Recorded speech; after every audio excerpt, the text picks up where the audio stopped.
Man, I got the blues. I got the blues, guys. This is just some nonsense going on here. I don't know.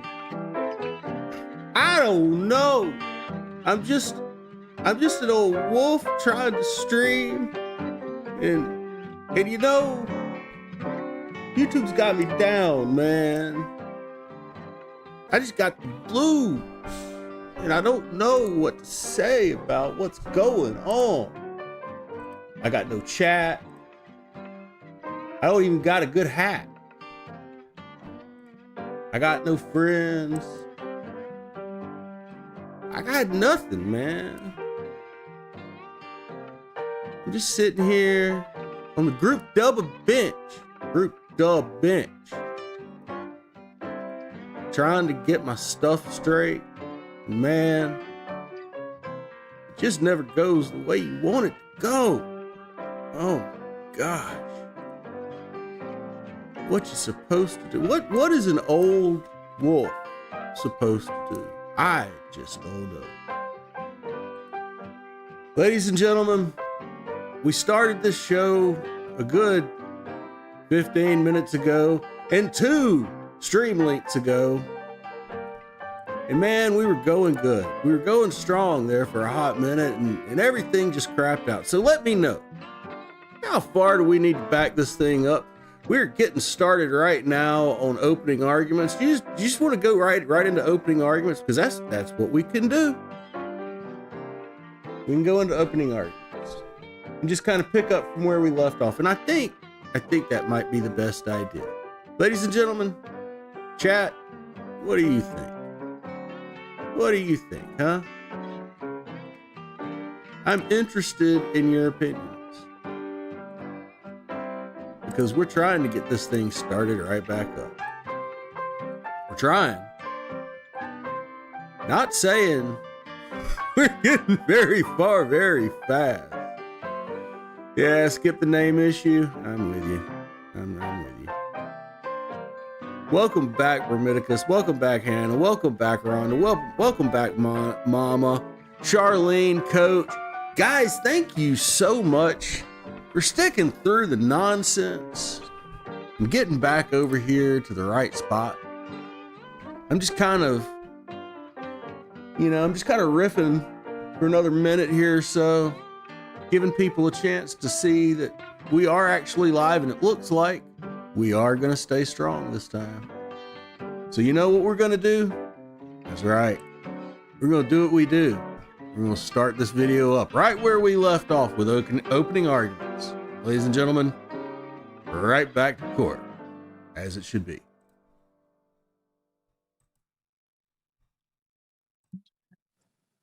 Hold on just a second. Beloved, owned property by warranty deed recorded at Wyber 20665, page 633. Do I need to know that?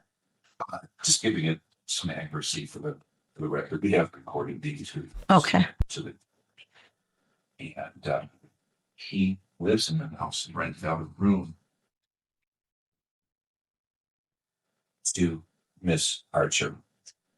The lease had a period of starting October 23, 2024, terminating.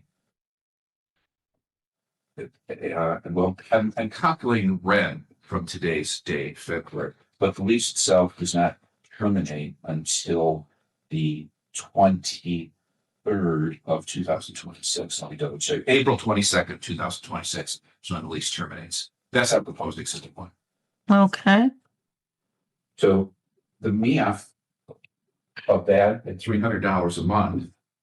So you're going for $300 a month from the beginning of October from the 23rd on to now? Correct.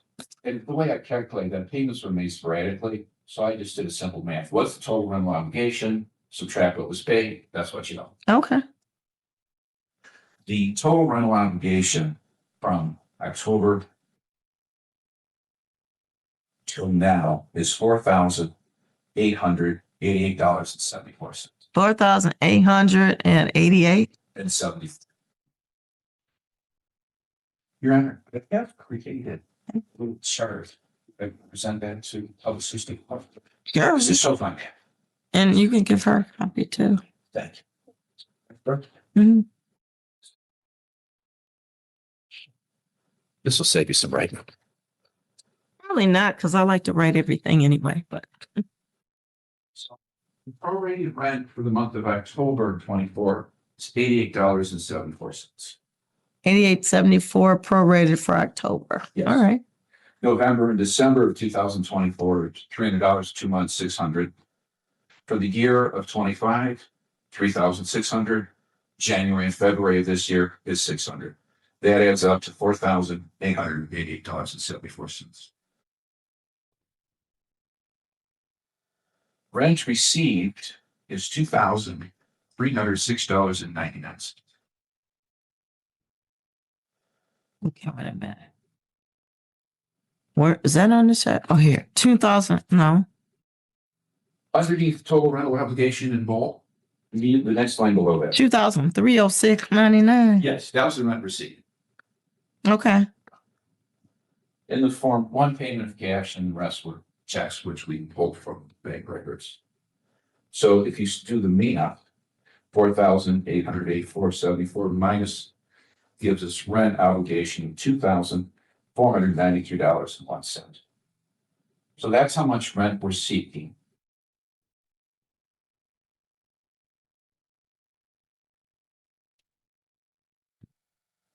All right. Then there's the rental obligation of $300 per month is found in paragraph 14 of the lease, which we have as proposed exhibit 1. The paragraph 20 of the lease requires Ms. Archie pay all of the utilities. That is what the lease says. Mr. Lovett, however, lives in the house and only rented a room to her. So he told me to only request half of the DTE and consumer's energy bill. So the consumer's energy bill, the half number is $1,232.30. That's our exhibit 3. That's the consumer's charges. The DTE bill half is $664.18. That's our exhibit 2. DTE charges. Then there's a bounced check. There's a bounced check for you. That's our exhibit. And then there's an exhibit 8, which is the rental ledger and copies of canceled checks that were received from the bank. Now, my first witness is not necessarily going to be Mr. Lovett. Mr. Lovett had a little mini stroke. He also has a friend that goes back. She has an MBA and several other degrees. She sat down with him and his daughter-in-law, this again, I love it, to review all books and records and put this together in the form that I now presented. So we're asking for a judgment of $4,414.49 to be paid in 10 days or vacate the property. We did file a count 2, Your Honor, but we're withdrawing that.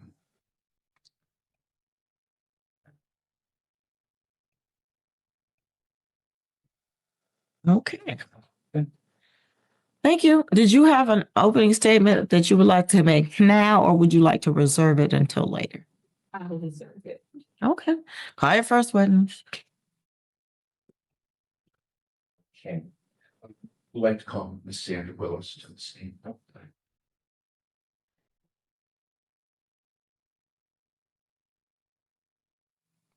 Ms. Archer, these are the exhibits 1 through 8 that I'm going to ask the court to review. Would you take a look, please? You'll see in the lower right-hand corner there marked with the tab there. This is, you said, for what is this for? Well, these exhibits, I'm going to ask the Okay. court to review. I just want to make sure you're okay with it being admitted. Oh, yeah, sure. Okay, go ahead. Did you see him? No, Why are you agreeing to something you haven't looked at? Show her the exhibits.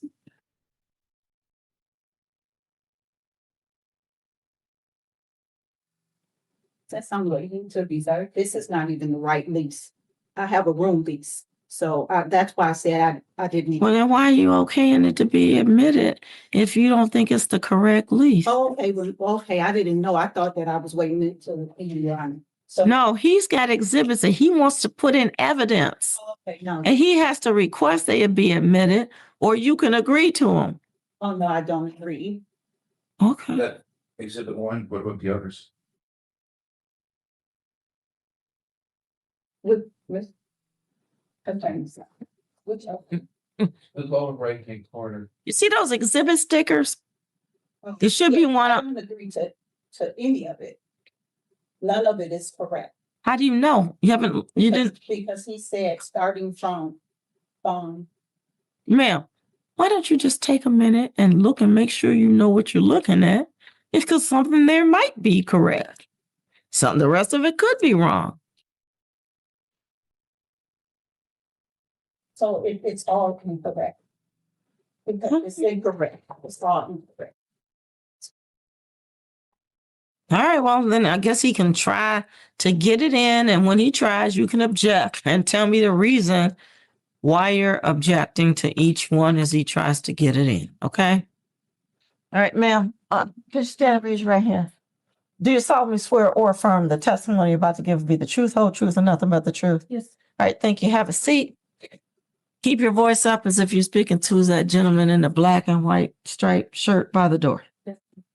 And what is your name for the record? Sandra Willis, Let's spell your name. SANDRA WILLIS. Okay, go ahead, Mr. Guy. I'm gonna have to ask the court to admit exhibit number one, the lease through Mr. Lovett.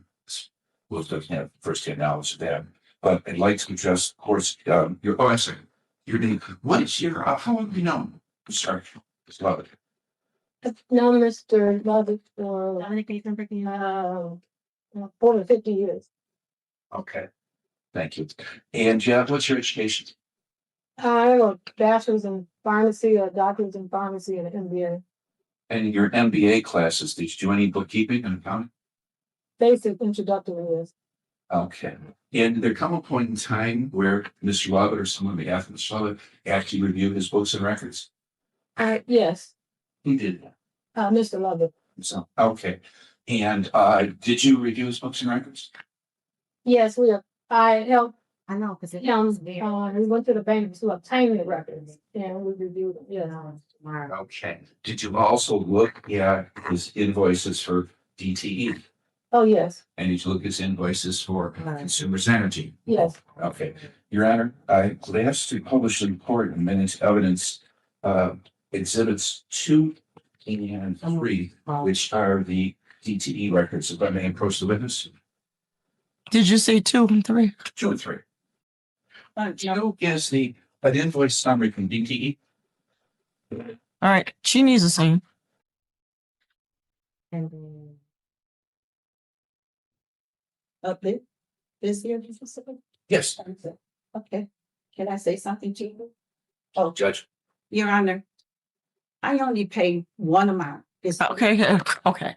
What's the objection? The objection is I don't pay DTE and rent.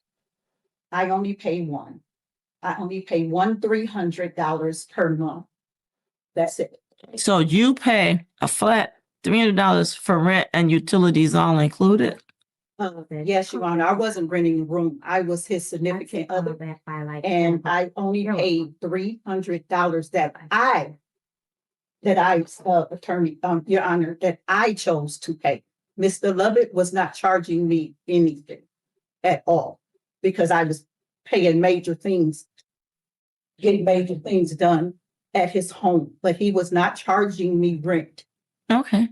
Well, I guess. And I have the documents here. Okay, well, that's going to go with relevancy. Yeah, I guess it's going to be the weight I might give to it, whether or not it's relevant at all. But it doesn't necessarily go to admissibility. Is there a reason why you think that's admissibility would be like, you don't think that's the DETE records, or there's no foundation laid for that to be the DTE records, or it's hearsay. So, I mean, those are, hearsay would be an out of court statement used to prove the truth of what's on it. I mean, those are foundational type of objections. The fact that you're saying, well, I didn't pay, that goes to how much weight I would give to it if it is admitted. I might ignore it because I might find that what you say is right, that you don't even need to be paying the DTE, so it's not relevant at all, and I could ignore it. But it doesn't go as to whether it's actually admissible or not. Oh. If that makes the distinction makes a difference to you. You understand what I'm saying? Yeah. So do you have any other foundational objection to whatever that is? I don't know what it is. So does it say DTE on it? Yes. Of course. Did you look at it? Okay.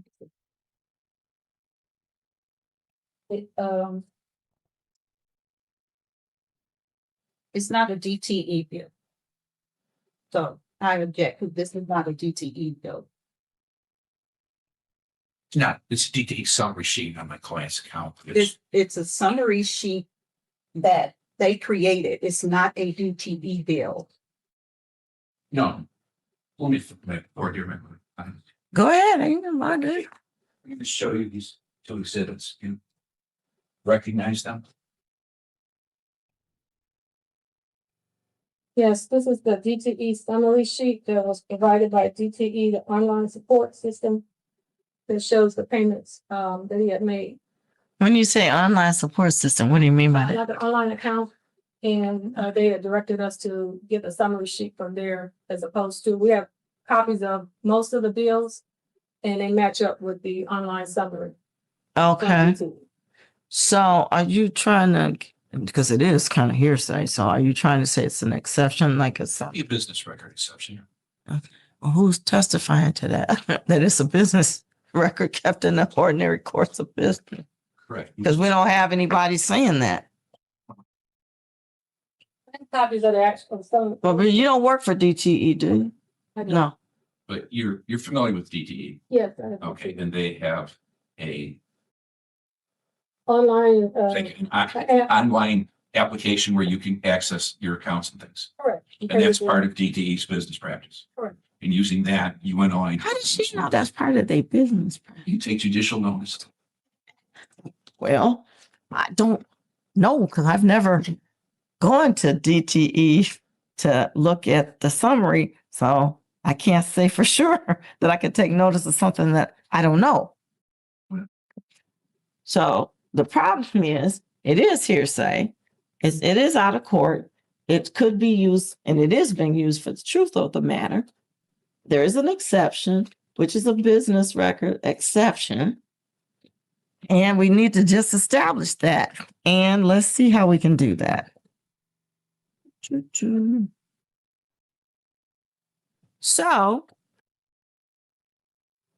So basically, the hearsay rule is 8036, which does provide for the admissibility of business entries and business records or writings, which may be digital, which could be used to admit out-of-court statements under this exception. Or business records don't qualify.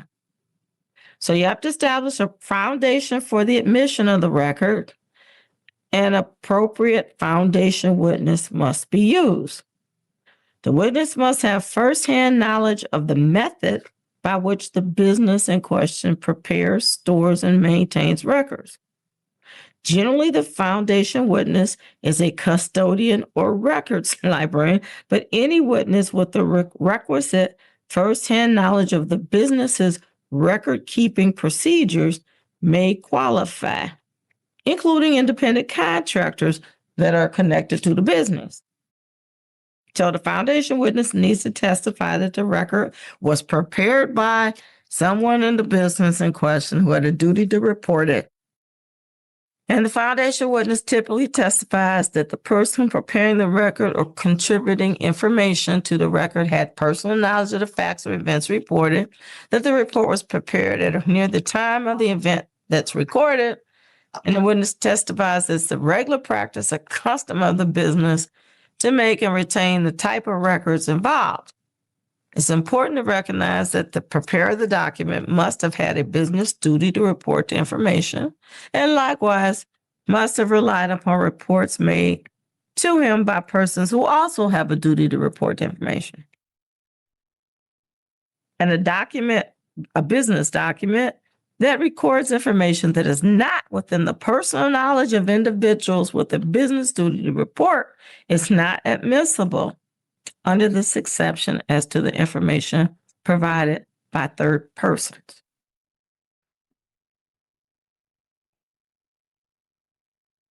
So yeah, we need that.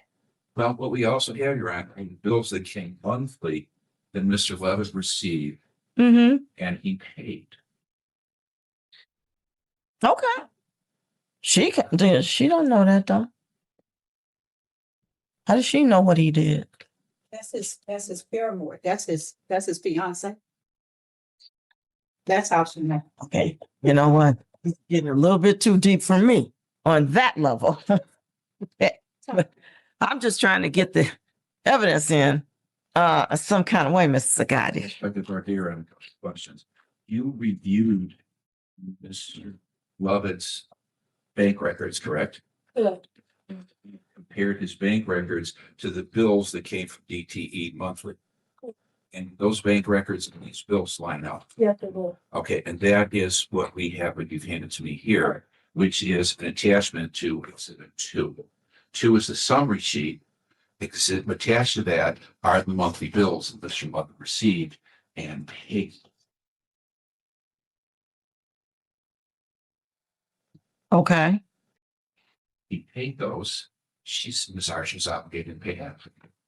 And she knows that he paid them because She reviewed his books and records, and I could also, he would be the person to tell me that. Okay. For sure. She reviewed the books and records, so she could say that, she reviewed the books and records. It looks like, that those things correspond.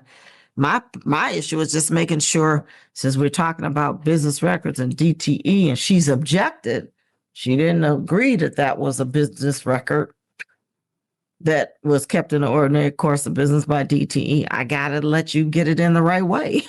Well, this is Mr. Lovett's records he received and paid. He isn't testifying. You got some third party lady up here. So he could tell me that, possibly. Okay. Then can I get these admitted after we do the math, or should we switch witnesses? You might want to switch witnesses for a minute, if that's all you want to do, is to make sure that Well, I'd like to get these admitted. I thought we'd have a stipulation that she could testify as to the. you asked her, she said no. I understand. That Mm. started out, so it changed. So it's Mr. Lovett to take the stand. Okay, ma'am, step down for a minute then, please. Mr. Lovett.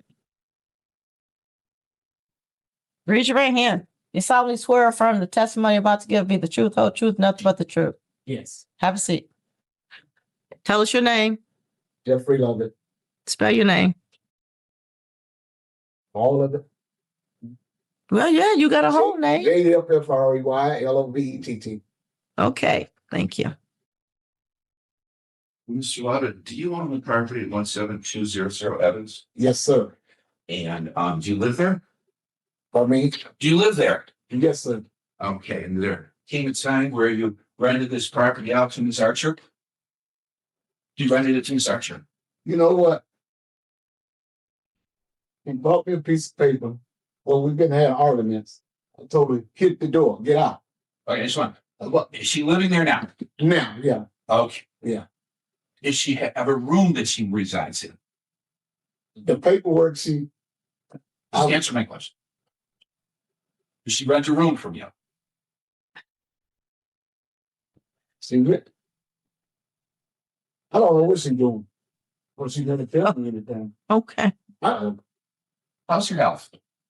My health? Yeah. Well, I got kidney problems and high blood pressure and You don't have any mental issue like dementia or anything like that, do you? I mean, Do you have dementia or anything like that? Or have you had a stroke or anything? I had 2 minor strokes. Okay, but has it affected your memory? I cannot say it did. Okay. So he don't know what's going on. Is she paying you $300 a month to live in your house? Yeah. Okay, so came a time she missed payments. Yes. Well, wait a minute. Why is she paying you $300? Do you have an agreement that says that? She brought me paperwork. I'm upside down. I didn't even know she was paying me rent until she wrote checks and give me money, cash. So you didn't sign any I agreements? signed the paperwork when we came in last year. Which give her 18 more months to live in my home. Okay. She kind of tricked me, per se. Well, Signing. So I got lost in. So you gave her the right to live there for 18 months, and was a term of that she needed to pay $300 per month? did she pay you $300 a month with some Yeah. regularity? Yeah. Let's show you some canceled checks from your bank. Do you bank at Huntington Bank? No. You do not. No. Okay, where do you bank? Bank of America. Okay, I'm going to ask you to look at some checks that were written from Huntington Bank made out to you. Do you recognize those? Yeah. There's several pages. Those checks have your name on it, correct? Yes.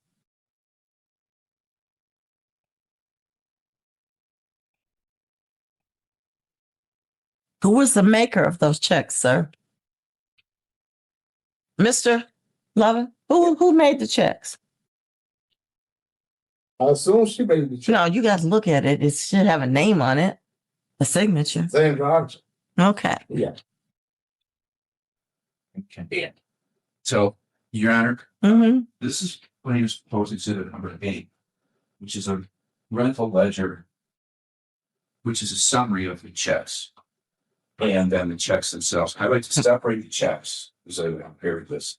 And Mr. Lovett, you received these checks from Ms. Archer? Yeah. Okay, and you deposited them into your bank? I'm checking. Okay, then Your Honor, as these be admitted, we'll call these exhibit 8. Okay, sir. Is that to purport to be all of the checks that she paid you under this lease agreement? The ones he showed you? Yeah. Okay. And in the lower right-hand column, you'll see Bank of America as to where they were deposited. Okay. That's number 8. Well, do this as number 8, yes. All right. Do you want to admit that? Yes. Do you have an objection to that?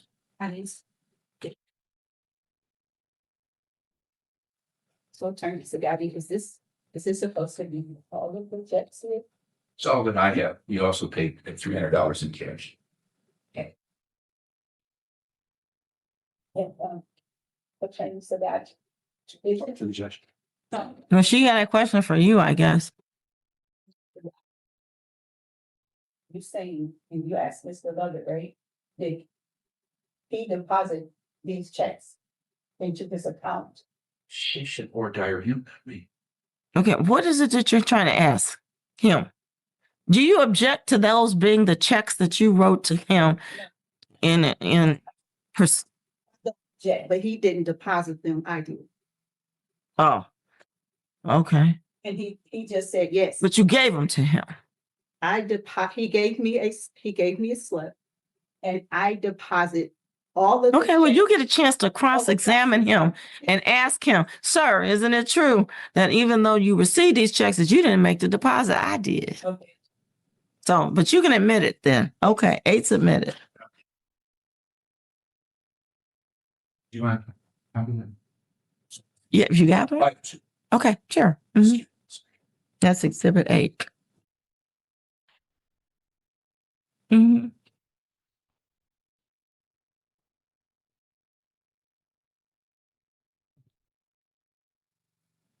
I'm going to show you proposed exhibit number 1, which at the heading says residential lease agreement. Could you take a look at that, please? Do you recognize that? Yes. On the last page, page 6 of 6, does that bear your signature? Yes. Okay. And does it also have Ms. Archer's signature? Yes. Did you see Ms. Archer sign this? Yes, Okay. Is this the lease agreement that explains the agreement that you had for Ms. Archer to live in your house?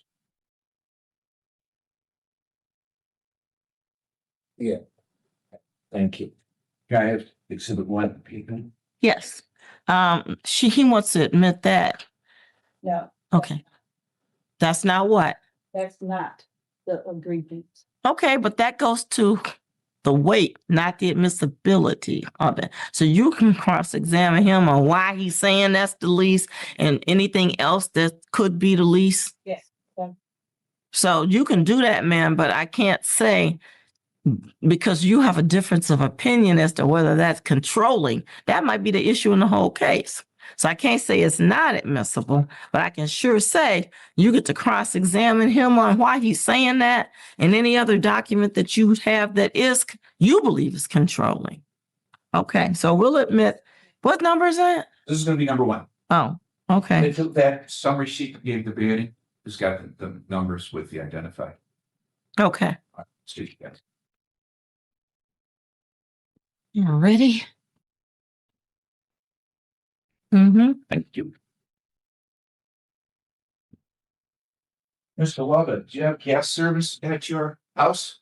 I mean, Do you have gas service at your house? yes, Do you have electric service at your house? yes, Do you get monthly bills yeah, from DTE? yes, Those monthly bills from DTE are for your electric service? yeah, And do you get monthly bills from Consumers Energy? yeah, And is that for your gas service? yeah, I'm going to ask you to take a look at these bills here. They're in 2 piles. The first one is from DTE on the heading. Do you recognize that? Yeah. What is that? 1K, look here. these are my receipts when I write check and send a bill Okay, that comes to the mail to you every month every month, and you then pay it. all of them, every month. Okay. I miss the beat. Okay, so this is the DTE bills. And we'll ask you to take a look at these Consumers Energy bills. Yeah, What point of time does these bills cover?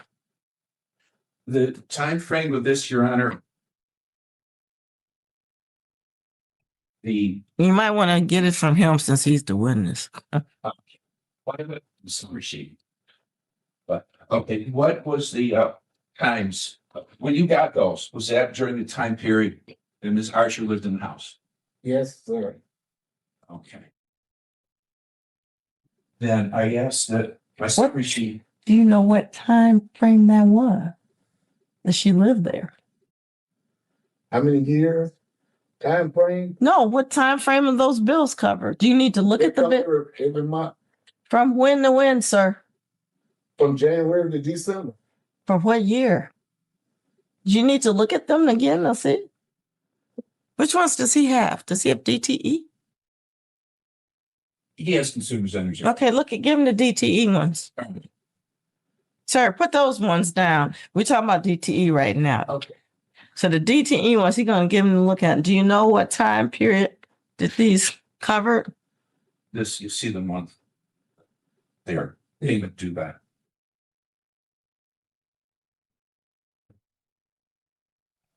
I'm going to put these with an ABC, so we do the month. Okay, the one that I just marked A, and it shows a DTE payment of $1,100, correct? $111. I was going to say, what kind of bill is that? $1,100 for 1 month. Dated August 25th, 2025. Yeah, And that 6637 is the check? Yeah. That is your handwriting? yeah, all of it's mine. I pay my own bills, period. Okay, so this, I gave them and put checks number on, so. okay. And this was for, payment was due August 25th, 2025? Yes. Okay, thank you. That's A. Yeah, can I say something? Not unless he asks you a question. Okay. What would you like to say? I pay all my bills. Okay, thank you. Nobody's saying you don't. 30 I'm years. just trying to establish what the time frame was for these bills that is germane to the time frame we're talking about. Well, the Michigan Court Rules of Evidence does allow a summary sheet as long as it's attached to this. Mm-hmm. The summary sheet would be easier. Mm-hmm. Yeah, so Do you mind if I just get some testimony now? No. Okay. I'd like to hear from the witness. Okay, now this DTE bill that I marked as B. This shows a payment. Well, this shows handwriting on an envelope. Is that your handwriting? Yeah. Okay, and it shows that you paid $173.31 Yeah. on January 14th, 2026. Yes, sir. Check number Yes, 6726. sir. And this was your DTE bill. Yes, sir. Okay, and this was for current charges, Yes, and it was January 26th. yes. Okay, thank you. That's Okay. So far I've got from August of 2025 to January 2026. well, I'm taking one at a time. Okay. Okay, what I marked as C has your handwriting again. All of it. Okay, and it shows that you paid $140.87 Yes, on December 9th, 2025. yes, And that's your check number there, yes, 6708. Yeah. And this was a current bill for yes. December 2nd, 2025. Yeah. Then mark this next one, D. This is got your handwriting on it, Yes, and it shows you paid, so $87.58. Yeah. On November the 12th, 2025. yeah, Check number 6690. Yeah. And this was for the balance of October 30th, 2025. yes.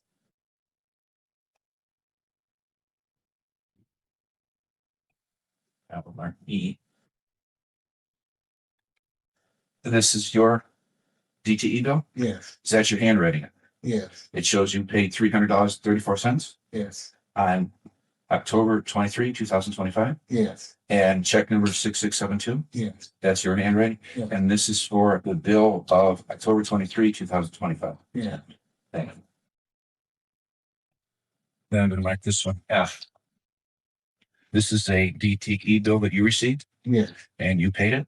yes, That's your handwriting there. yes. It shows you paid $1,111 Yeah, on September the 10th, 2025. yes, And that's your check number there. Yeah. 6650. yes, And this represents the September 25 payment. yes.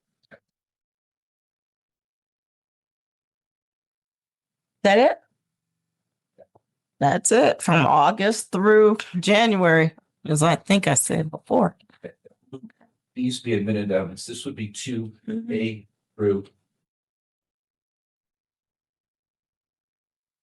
2A through F, which are the DTE bills. Yes, those are admitted. Thank you. All right, motion. Yeah.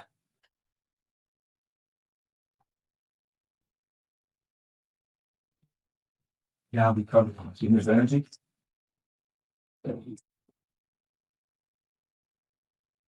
You get your heat from Consumers Energy. Yes, Okay, and they send you monthly statements. yes, Okay. This is a monthly statement. Has your name there yeah, and your address there. Yeah. Do you own any other houses? no, Okay, so this service is for the house there at that address. Yeah. And this has your handwriting on it. yeah, And it shows you paid $263.95. Yeah. On January 14, 2026. yes, And you paid with check number 6724. yes. Cool. Okay. Thank you. I'll mark that. It's okay. Then we have another Consumers Energy bill. This came to you in the mail, Yes, and this shows that you paid $169.57, mm-hmm, November 26, 2025. mm-hmm. And that check number there, I'm having a hard time reading your handwriting. 6703. 6703. Okay. Thank you. Then I'll mark C.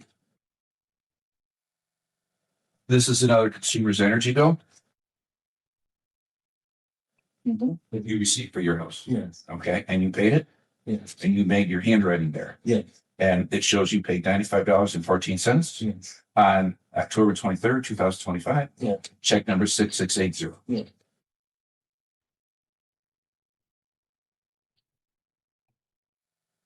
D is another consumer's energy bill. Did that come to you in the mail? Yes, And that's your handwriting there? correct. And shows you paid bill 9171. Yes, You paid it on October 8th, 2025. yes, Check number 6670. yes. Thank you.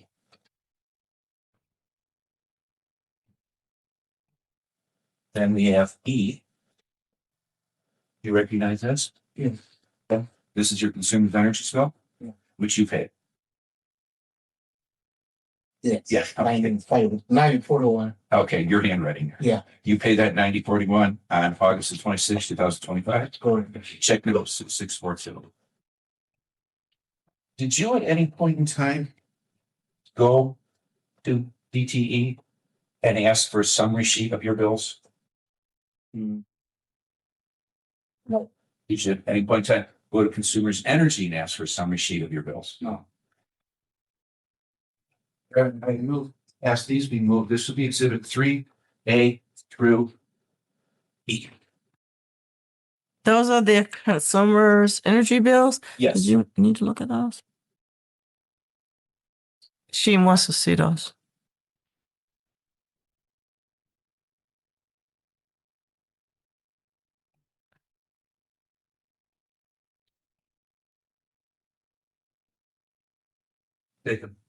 May I move these be admitted here? Yes. Are you any objection? Okay, admit it. I'm gonna have to do the math because this is different from my summary sheet. Okay. How much more do you have with him? Because we're going to give you another date, obviously. Because we're past 4:30. I said we're past 4:30, so we're going to have to give you another date. I just want you to be able to finish up with him if you can, so that she could start with Cross next time.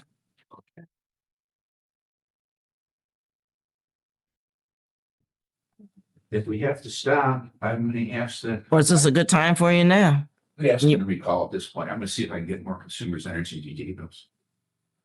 You want to what? If we stop, we can stop now. Okay, okay. Right to recall. Yeah. Yeah, you haven't finished with him. Oh, that's Okay. fine. So, sir, you can step down. Mm-hmm. We're gonna continue this. You want me to hold on to these, Mr. Sagati? Yeah. I'll hold on to these if you want me to. Madam Clerk, what do you have? Court available March 5th at 2:30. Okay, is there anything else going on March 5th? We got so much going on here. And that's why we set this today, trying to get it in, because it was really our criminal day today. So that's what got us the little later start. But okay. Oh, when are you coming back from wherever you're going? Jessica, Yeah. I need some legal pads. This is my last one. Oh, Mm-hmm. They all got trial notes on them. okay.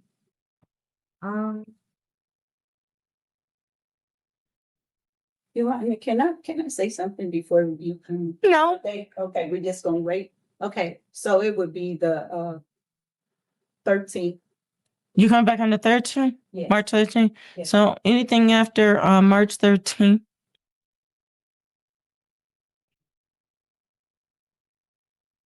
Court's available March 19th. Okay, what's on not March 19th at 2:45? 4 matters already. Or what?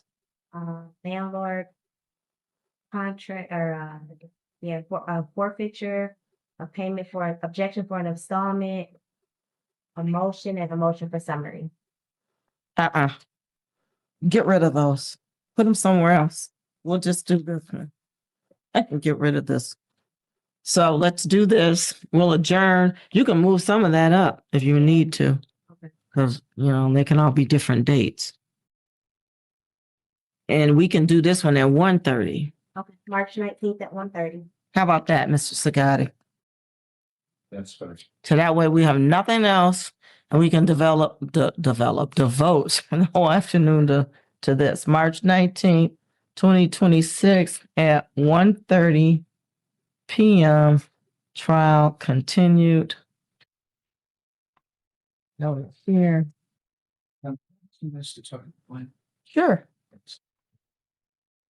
And I just wonder, just for the sake of talking about it, because I really don't know what the issue are, neither should I know what the real issue is here.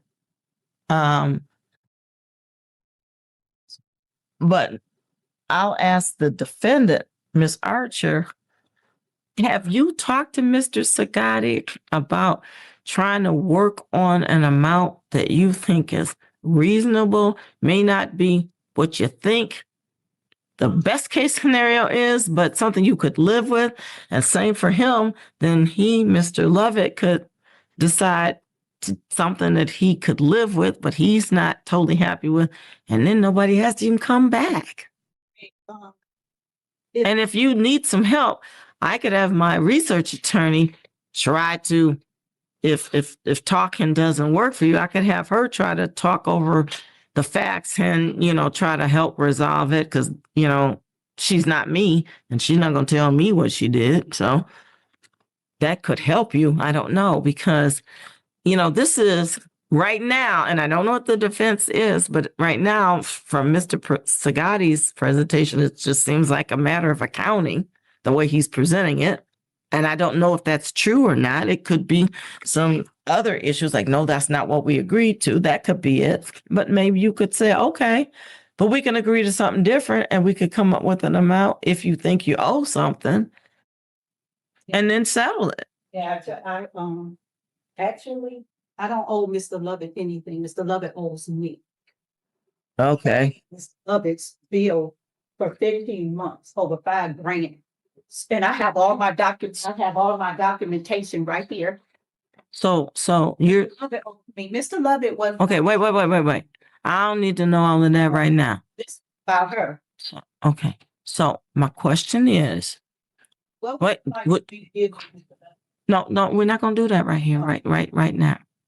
We can have somebody sit in and try to talk with you guys if you want a settlement conference. They would try to facilitate something, because maybe you have some kind of agreement, because see, people do things for people in relationships and then they want the money back and it wasn't an agreement to do that. It was like more like a gift. That happens too. So I don't know what you got. I'm not judging nothing because I don't know any of the facts, but it could be that's the case, but it might not be that's the case. I don't know.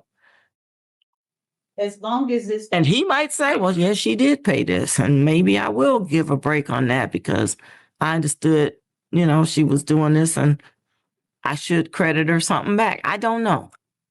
So I would like that as long as it's Mr. Lovett and I.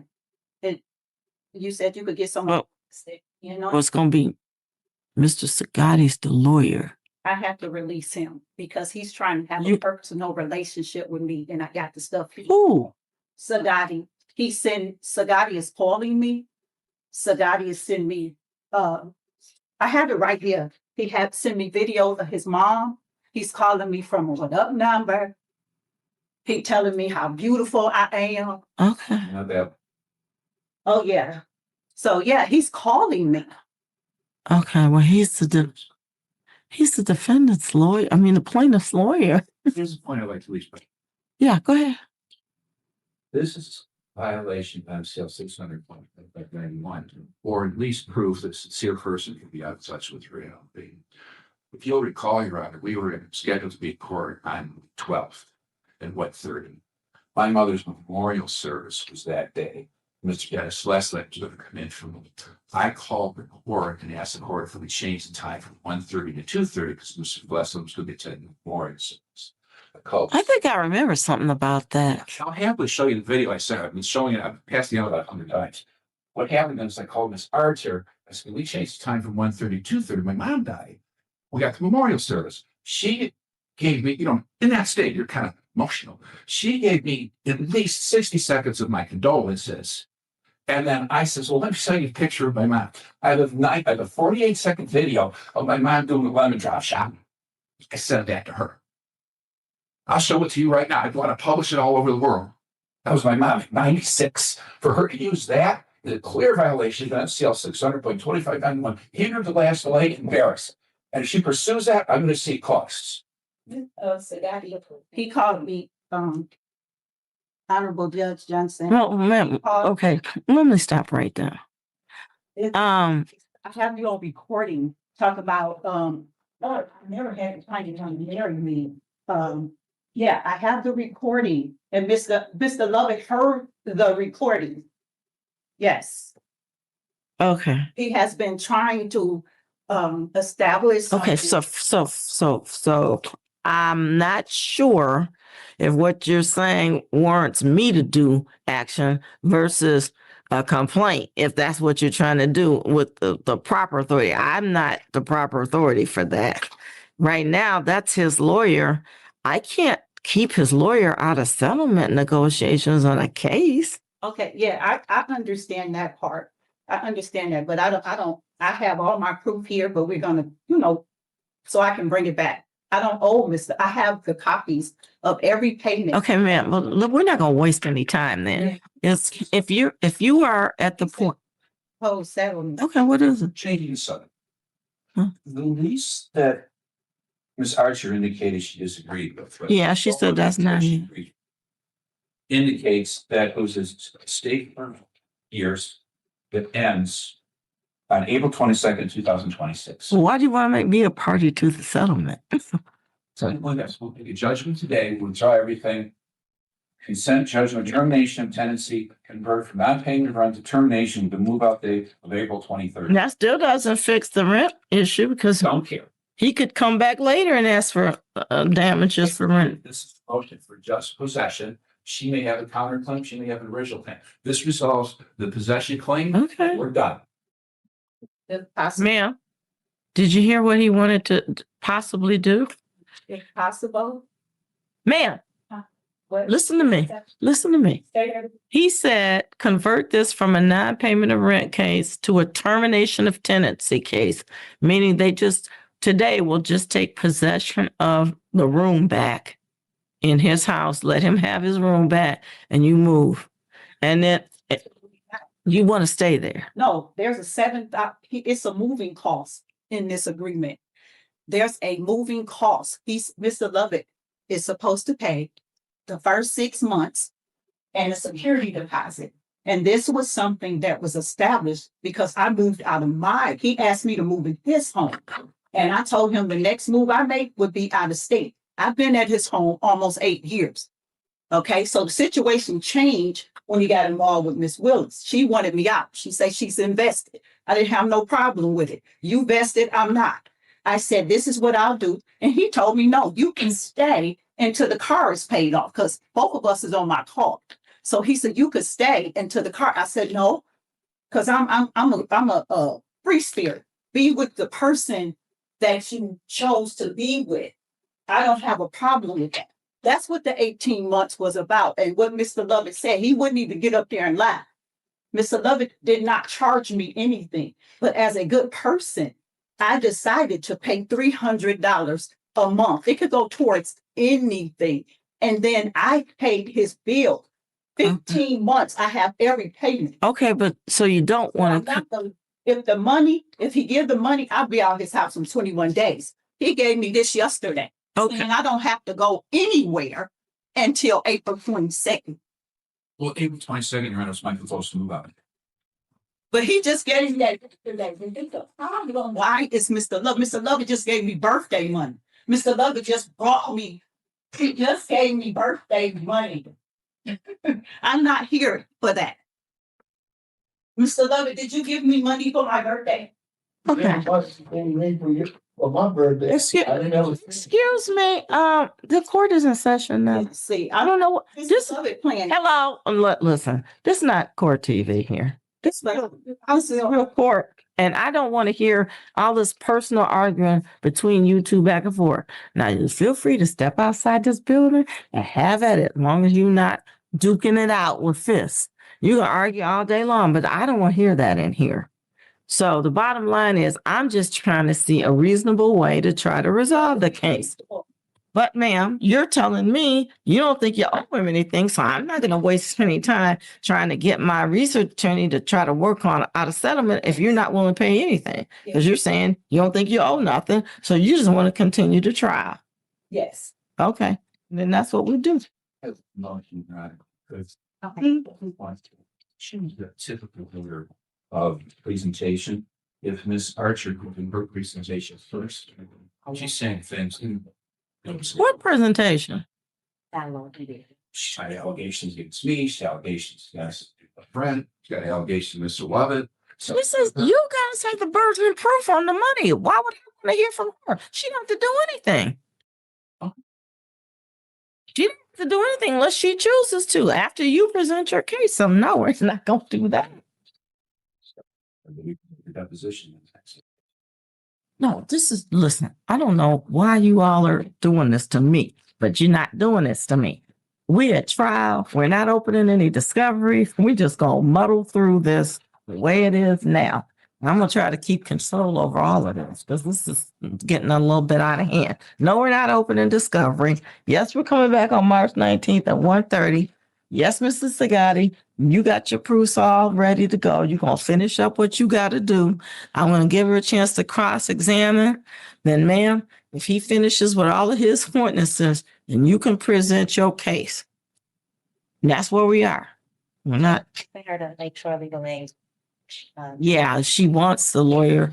They might be able to help you. I'm not sure if they can, but they might. So, all right. So, and we got the next date. So you're going to be all set. All right, thank you. Okay. Ms. Andrew, one moment. People against Eric Stefan Fish, 258-244-490.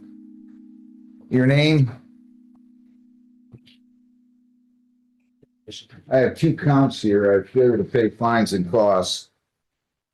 And then I have multiple positive blows on an interlock device on February 21. That's count 2. If you plead guilty, if you're found guilty of these, you could get 10 days. Do you understand that? Yes. Did you sign, read, and understand an advice or rights form today? You did not, did you? You're presumed innocent. They have to prove you guilty by a preponderance of the evidence. Do you understand that? Yes. You have the right to a hearing. At that hearing, you have the right to question their witnesses, to bring in your own, to use the subpoena powers of the court, to bring in those witnesses. If you plead guilty, you'll be giving up all the rights, and there will not be a hearing or a trial. Do you understand that? Yes. You do have the right to an attorney. I'll be happy to provide you with a public expense if you would like one. Would you like a lawyer? Yes. I'm going to enter a not guilty plea. We're going to handle this today. And we will go from there. I'm entering a not guilty plea. We'll give this to a lawyer.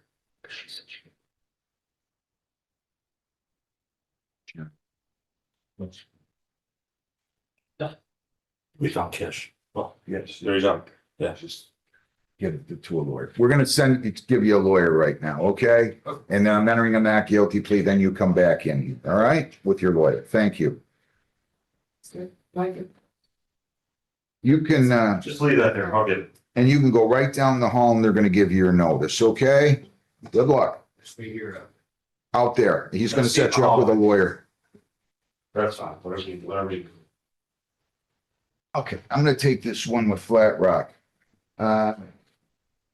Stojanowski, King, Yes. Alex, Stojanowski, Pershik, 219F717-145. Your name, sir? Your name? Hello, my name's Kane Stojanowski. All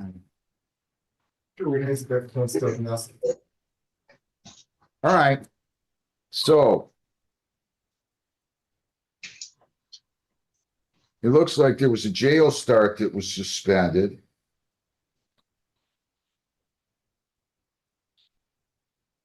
And Judge Kirsten sentenced him to pay costs of $1,521.87 and serve 30 days. And if he paid that amount, he'd only have to serve 15. He didn't show back up. That's what happened here. So Mr. Judge, a couple of things. We wanted to check because somewhere in the area he got picked up and this was around overtime. And he was seeing a judge in Allen Park or in Macon Park. He thought that he had paid the fines and restitution. So we first want to get a fix on how much he's paid. There have been some payments I saw in the pot. Heather, it looks like, correct me. I don't know what in the world's going on.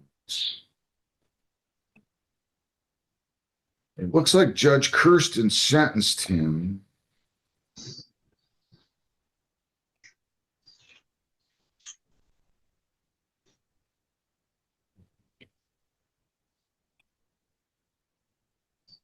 I don't know what happened.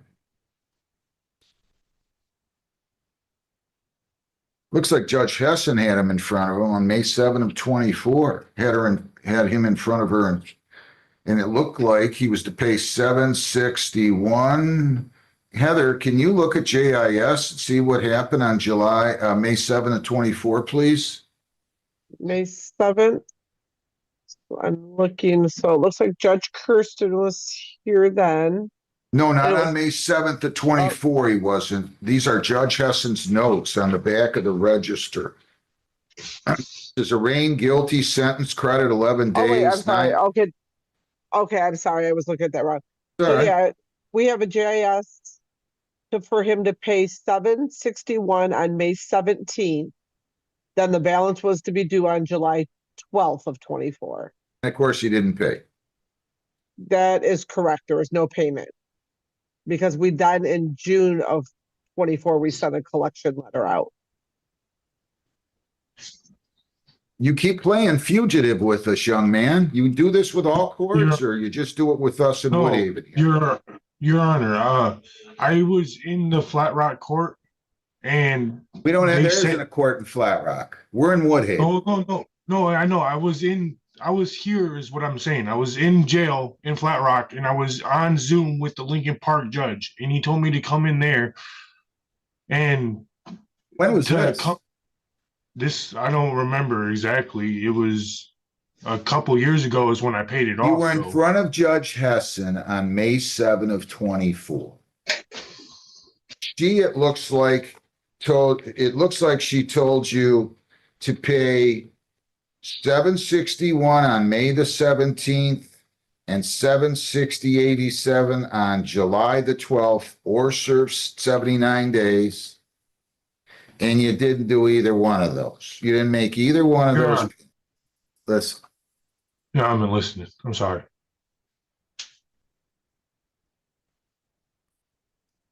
What do you?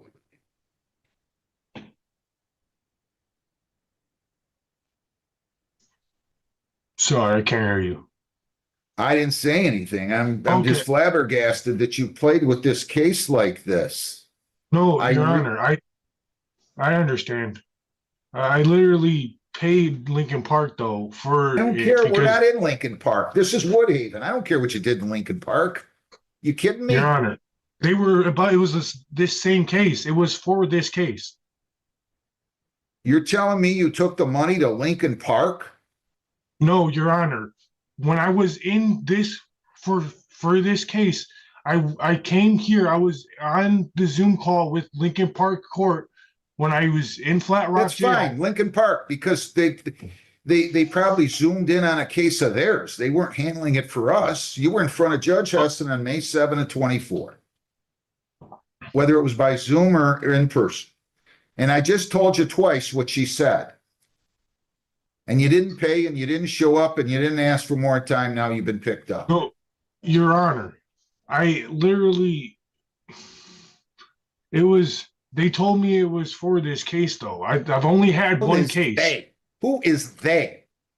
The Lincoln Park judge told me that he said that, I don't know, I paid off Lincoln Park and I only had this one case. So I don't understand. I don't know. I don't know either. I don't know what to tell you. It's clear what happened. Heather, am I missing something? No, Judge, because then after that, what we just went over, he was show caused and then he failed to appear for the show cause. And that's when the warrant went on. You want to play fugitive, this is what happens, son. Your Honor, I don't have no problem with the like paying her to the restitution or anything. It's just I thought I already did that because Lincoln Park told me it was for this case, and I paid $1,500 plus court cost and all that. So I don't understand, but I'll pay Would it you again. stop? if Wait I- a minute. Wait a minute. Yeah. Are you telling me a judge in Lincoln Park told you you didn't have to pay Woodhaven? No, Your Honor. The judge in Lincoln Park told me that I had to pay restitution, and it was for this case. So I paid Lincoln Park restitution for this case. Do you have any idea what he's talking about? You went to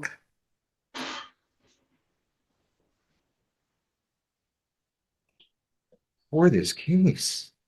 I don't know what in the world you're talking about. You were sentenced in 2019 on this case. Yes, Your Honor. And then you came back and Judge Kirsten suspended your jail start because of COVID. And then you didn't show up for your jail start. No, Your Honor. When I was in Flat Rock Jail is when they transferred me. I went to Wayne County and served like 7 days, and then they let me out because of COVID. And then I was supposed to come back, but they said I had a court date. And when I went to the court date, they sent me.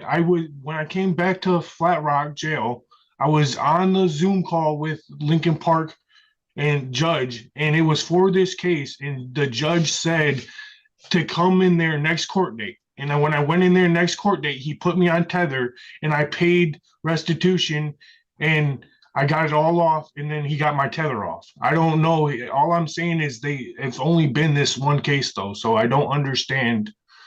Why in the world? You had a case in Lincoln Park, is what you're telling me, right? No, I had a case. It was for this case. I don't know why Lincoln Park had it, but I was in Flat Rock Jail dealing with this one case, this single case, and Lincoln Park See, judge any came on my- indication? Is there any indication that any judge other than a judge of this court handled any proceeding on this case other than Judge Kirsten and Judge Hudson? Heather? Not in our system. I see nothing, Judge.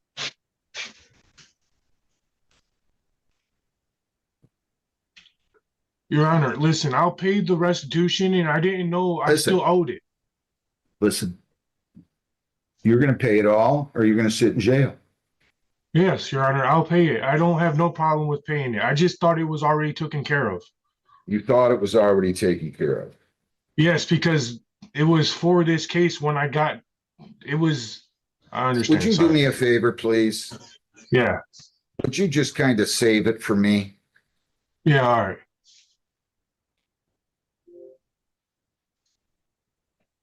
When was he picked up? Officer, you have to take your hat off. Tell me your name, please. Officer McCardle. When was he- I don't know. Sorry? When was he? You don't know when he was picked up? It was this past week, and I'm not exactly sure. When I was just he got- picked up? Yesterday, last night, they stopped my aunt for a traffic stop. You're going to have to pay 15/21/87 or serve 78 days. I don't know what else to tell you. I am confused on this, though. I'll tell you what.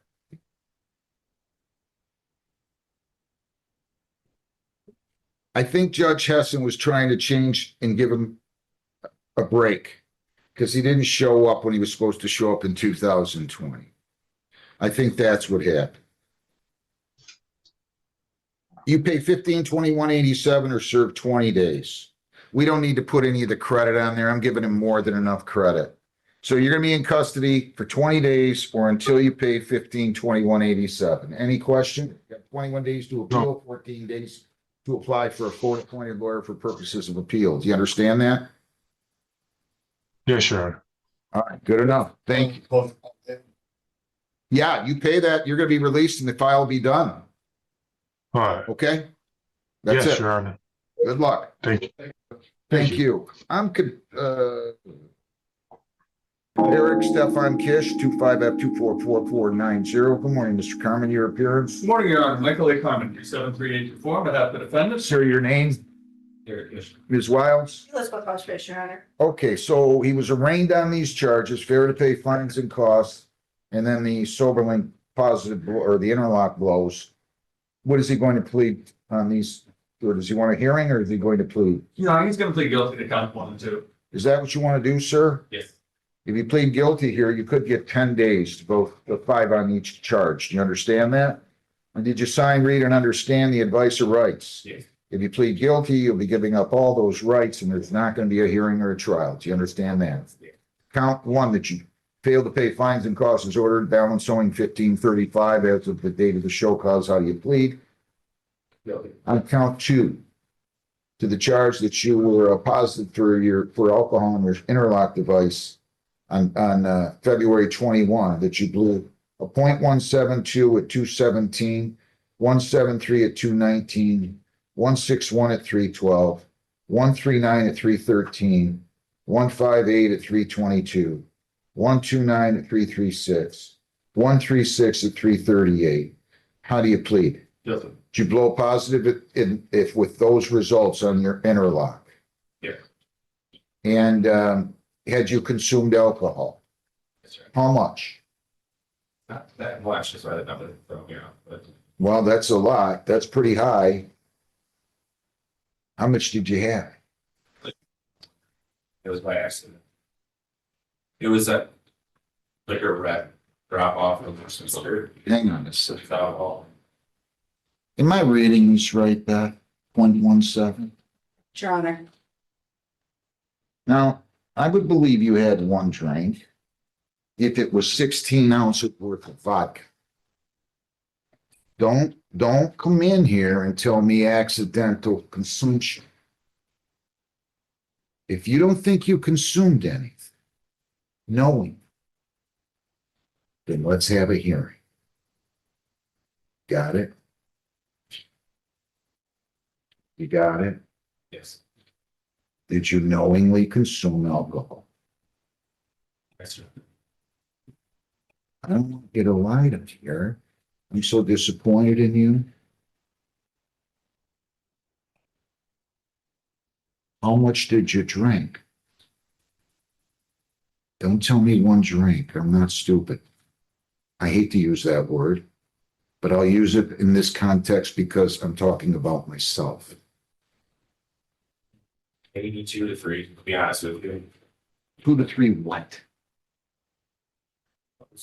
Alcoholic monster. I did try one. Wait a minute, slow down. Slow down. What did you drink? I don't know what you're saying, 1 or 2, and then you said an alcoholic monster? Yes. What in the world's an alcoholic monster? They got all these different alcohol. Monster is an energy drink, and with many beverages, they are now creating one that contains alcohol. Your Honor. What kind of alcohol? Kind of alcohol? There's many different kinds. There's malt liquor, there's one vodka. The ones that you were drinking. I am unsure. They were delivered to me by the driver. Feel intoxicated? Sick, yeah. No, I didn't ask you if you Oh, felt sick. no. Wait a minute, slow down. Did you feel intoxicated? Yes, sir. And was this at the bar? Yes, sir. Maybe you don't need to work at the bar, eh? I want to make sure I'm reading these results right. Sure. I'm not being a wise guy, but I kind of am because I don't want to hear this nonsense, Eric. You signed up for sobriety. It's not a game. It's not a game. We utilize funds that were granted to us to help people, to give you sober links, to give you all these outpatient if you needed deductibles, testing, you name it. You just start. You signed up for a marathon, you walked 400 yards and you turn around saying it's too tough. And now you got the audacity to come in here and lie to me. Don't you know sobriety court requires honesty? Yes, Your Honor. Then why would you come in here and lie to me? I don't like people lying. Especially in a courtroom. We're not telling stories here. This is too important. You tried to get in a car and drive a car where you have a restricted license and tried to drive the car when all the test results are telling us you were drunk.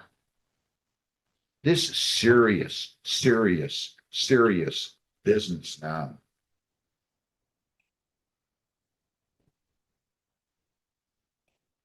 Anybody force you to plead guilty? I might have viewed this slightly differently if you came in here different and that told me the truth. But you did. Accident. Give me a break. Gosh, I must look really unintelligent. Your Honor, if I could, on Mr. Kish's behalf. I don't want to hear it yet. I got to vent for a second because I'm fed up with this.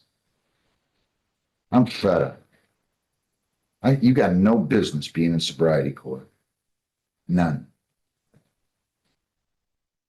Has anybody forced you to plead guilty? Please or accepted. Now you can talk, Mr. Your Honor, when me and Mr. Kish met and spoke, he didn't indicate to me the same thing that he just told the court, that he drank a Monster, thinking it was just a regular Monster energy. I looked it up on Google. I looked at the can, the picture of the can. The picture and the design of the can, they look very similar. Now, I'm not going to put words in his mouth or try to figure out what was, in his mind.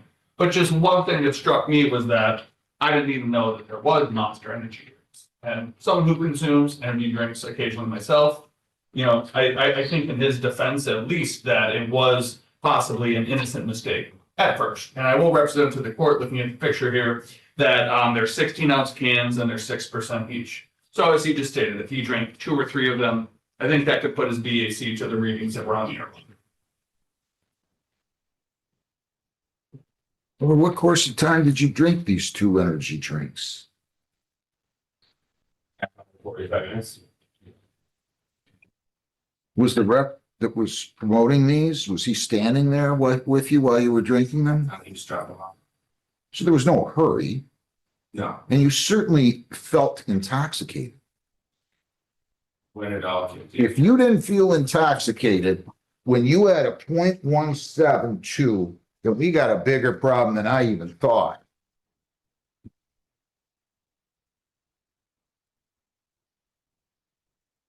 Yeah, sure. The issue I have is he's a manager at a bar. He's meeting with a liquor rep. I find it very hard to believe that you are under the understanding that you're going to consume something that doesn't have liquor in it. It is a liquor rep. It is a person who is obviously advertising, selling, or trying to get that particular item in the bar. So that is a very hard sell for me that he didn't know that an item from a liquor rep wasn't going to have it. I'm not a manager at a bar. It's just a hard sell. We have to cover this. Yeah. I mean, these guys come in here and they want to tell me, I don't get it. I don't understand it. I don't get it. I don't know, man. I got through law school, for the God's sakes. I never said I was Einstein, but I'm not. Yeah, the bigger issue at this point, and I don't think Mr. Kish maybe understands, is that the program has an obligation to inform Secretary of State that he attempted to drive a vehicle with alcohol in the system, and it is most likely going to result in them pulling his restricted license. I'm ordering his restricted license to be pulled. You don't even have to confer with them. I want that document prepared today. I will Anything you want to say? Your restricted license is to be pulled, and you are, congratulations, because I don't do this. You're going to jail today for 10 days. You got in a car and tried to start the car, and the only thing that stopped you from driving that car was the fact that it wouldn't allow you to because you had such a high BAC. And then you came in here and talked to me again like I'm 10. You're going to jail. And if you don't want to do sobriety court, just come on in, tell me next week when you get out after 10 days, we'll just give you the balance and we can be on our happy merry way. We trust in you guys. We issue these restricted licenses. We're involved in that process because we can, when we get somebody in the sobriety court, you got over 2 times the legal limit and you're trying to drive. And then you're trying to tell me you didn't know there was alcohol. Give me a break. What else do I need to do? I'm so agitated right now. Adjust the money. I don't want to, I'm not, I'm going to let you set up terms of payment with them right now, okay? Yeah, sure. What else do I have to do? At this point, he is fine in regards to phases. I'll do the calculation with the 90 days if that's necessary. I don't even know if I want him in here anymore, to tell you the truth. You guys sign up for this, it's serious business. You didn't come in here on an open intox, buddy.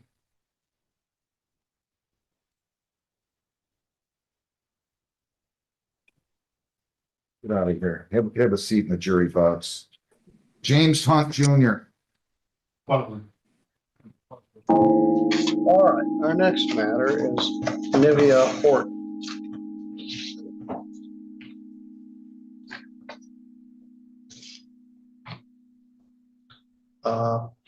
Ms. Horton is here with her lawyer, Casey Strong.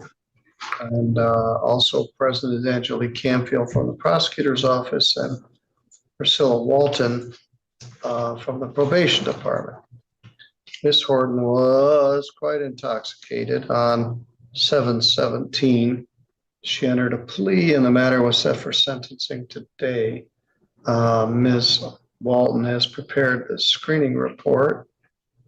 And Ms. Strong, I know you're on top of this. What would you like us to know? Thank you, Your Honor. Ms. Horton, I would first like to thank probation for the report they put together. Ms. Horton is 22 years of age. She does reside out of the county, but is more than willing to come back into the county for any kind of probation. The facts of this case were not good. And I'm going to say that before the prosecutor does, because Ms. Yep. She may use different terminology, but I think we're in the same ballpark. But the point is that Ms. Horton understands that. She appeared at the time of the attorney pretrial and took responsibility and took the offer. She has engaged with some AA classes prior to this. She's been working on a substance abuse assessment. She's remorseful about what happened and ready to take responsibility. I would ask, in looking at the recommendation, I see that there is 1 day to serve on a weekend. Ms. Horton does have children, so if the court imposes that consequence, I would ask that it be scheduled and or lumped in with the deferred days. And I would also ask that one of the probation goals be that the probation officer helps Ms. Horton achieve her GED. She did not receive her diploma and she left at the time of 10th grade.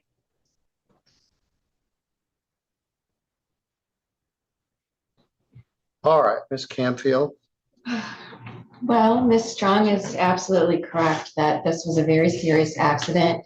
And if I may have the court review some photographs that have already previously been electronically provided to the defense, and then I did allow them to see this morning. That's just an oversight of the accident. You can see it was a clear, dry evening. There were some slight yaw marks indicating that maybe she did try to brake, but she went off across a yard. And thankfully the tree was small enough that she snapped it and continued on rather than killing herself, crashing into a larger tree. She just missed a huge landscaping boulder. But then eventually went through another smaller garden and ended up in their porch. She did injure herself in the accident. You can see from the photographs that the airbags also deployed when she struck at the tree and then subsequently the porch. So it was very serious with the blood alcohol of a 0.204. It's also extremely concerning at her young age, and at least explanation that she's given to probation that she doesn't drink very often, but every time she does drink, she drinks to excess. And her intention is to get drunk. That concerns me. And I disagree with, I mean, maybe the members at the AA meetings where she has attended have a more significant problem with alcohol, but I still believe that she does if the intention each time of consuming is to actually get to intoxication. And even more concerning here was her response to her employer that, yes, I'll come into work at that intoxication level. Well, yeah, she was going to work. Yes, yes. I have a guy in sobriety court right now. He was a mailman and he was on duty as a mail carrier with a 0.20 blood alcohol level. And we've had some other people that were, this just makes the hair on the back of my neck stand up. It does. And then she says, I don't really drink very much, but when I do, you drink a lot to get a tolerance to get that drunk and then go to work. Oh my gosh. And maybe so, you would have lost your job, I think, if you'd shown up that drunk. I think the positives here are that she's recognized it, she's taken responsibility, she's looking to better herself and deal with it, although I think there's still some denial as to the seriousness of the issue. With her being employed and having young children, you know, it's alarming. I don't know, hopefully she's not drinking at home around the children. But in this particular circumstance, this is one of those cases in which I would recommend straight up front jail. It's hard for me in these circumstances to say that deferred jail is appropriate, because frankly, when they're placed on probation, any jail is going to be deferred if they violate. But in this circumstance, with the severity of the accident, like, thank heavens, nobody was in that yard and no one was on that porch that could have been killed. Well, let me ask this, Ms. Horton. Where did you start this journey? In Edwardsburg? Yes. So you made it all the way from Edwardsburg to there where you had the crash? Yes. Were you drinking on the way? No.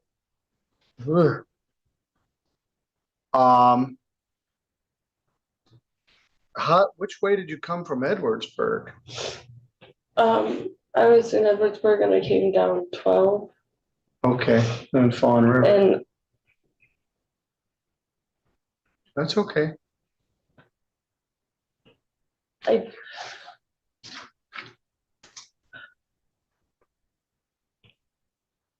All right, I'll give you a chance to tell me more when I hear from the others. All right. I think, Your Honor, she had indicated to the police officer that she had begun drinking in the afternoon and had had quite a number, 5 to 6 full-size drinks, a normal cup size, she said, of New Amsterdam vodka mixed with Dr. Pepper. Well, I think I have to call that something. I'm not sure what you call that. She referred to them as twisted teas.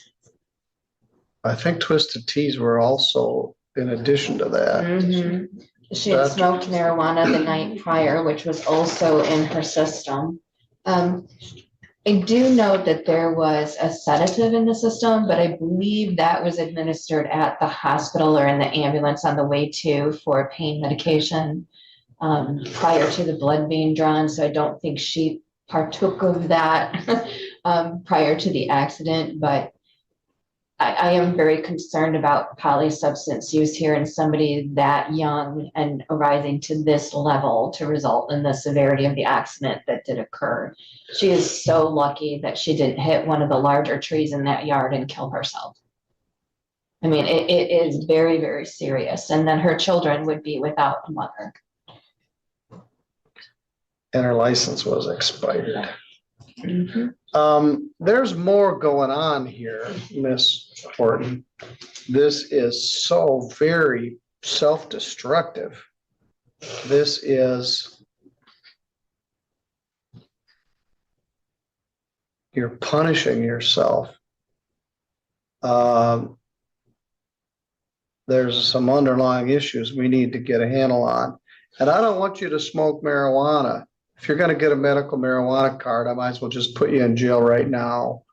I'm not going to let you trade alcohol for marijuana. You're old enough to to smoke marijuana, but it's a condition of probation that you not use it. I won't, but it was for my heart condition. It wasn't, I have a severe heart condition. It wasn't for. I would be surprised if your cardiologist prescribes marijuana for your heart condition. Maybe a marijuana doctor might say it cures migraines, ingrained toenail, and heart condition, ingrown toenail. But a cardiologist isn't going to tell you to smoke marijuana as part of your heart regimen. Maybe it helps you sleep, maybe otherwise, but you're not gonna, if you're gonna do it, I might as well just put you in jail, get it over with. Then you can smoke all the recreational or medical marijuana you want. But we got issues we need to deal with. As she indicated, this was bad. Now, the other guy, he got an impaired. He got a bunch of criminal history, but it was his first drinking driving. His blood alcohol was close to what yours was, and he ended up on the lawn in front of Applebee's after drinking Long Island iced teas. He got a sweet deal. Yours, they stopped at operating while intoxicated, which I understand because you got this dramatic accident in these people's front yard. But this is going to prohibit you from driving. He got a restricted license. What's that going to do to your employment? I get drove to work every day. Somebody takes you to work every day? Yeah, and somebody drove me here. I understand. Who drives you to work? My boyfriend, or my job comes and gets me. All right, very good. Who watches your kids while you're at work? My grandma. You've also got a foot injury. Tell me about that. In the accident, my ankle went out of the front of it. So it went through the skin and I shattered my entire ankle. So I have plates and screws throughout my ankle. So I will never walk again the same again. And I will have to go through several different surgeries for it. And because of it, it has put a strain in my knees. So this whole leg doesn't work the same as it used to. I understand how serious the accident was. Well, that's a permanent reminder of a temporary feeling. You're gonna carry that for the rest of your life.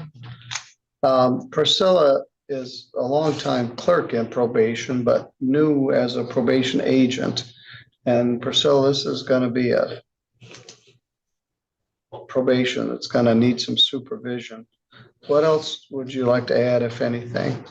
I agree with Ms. Canfield. This was a very serious accident. At the time of the screening, I don't think I was aware as to how severe it was being noted from Ms. Horton. She did tell me that she broke her ankle. After I spoke with Ms. Horton and I reviewed the police report, I saw how severe this accident really was.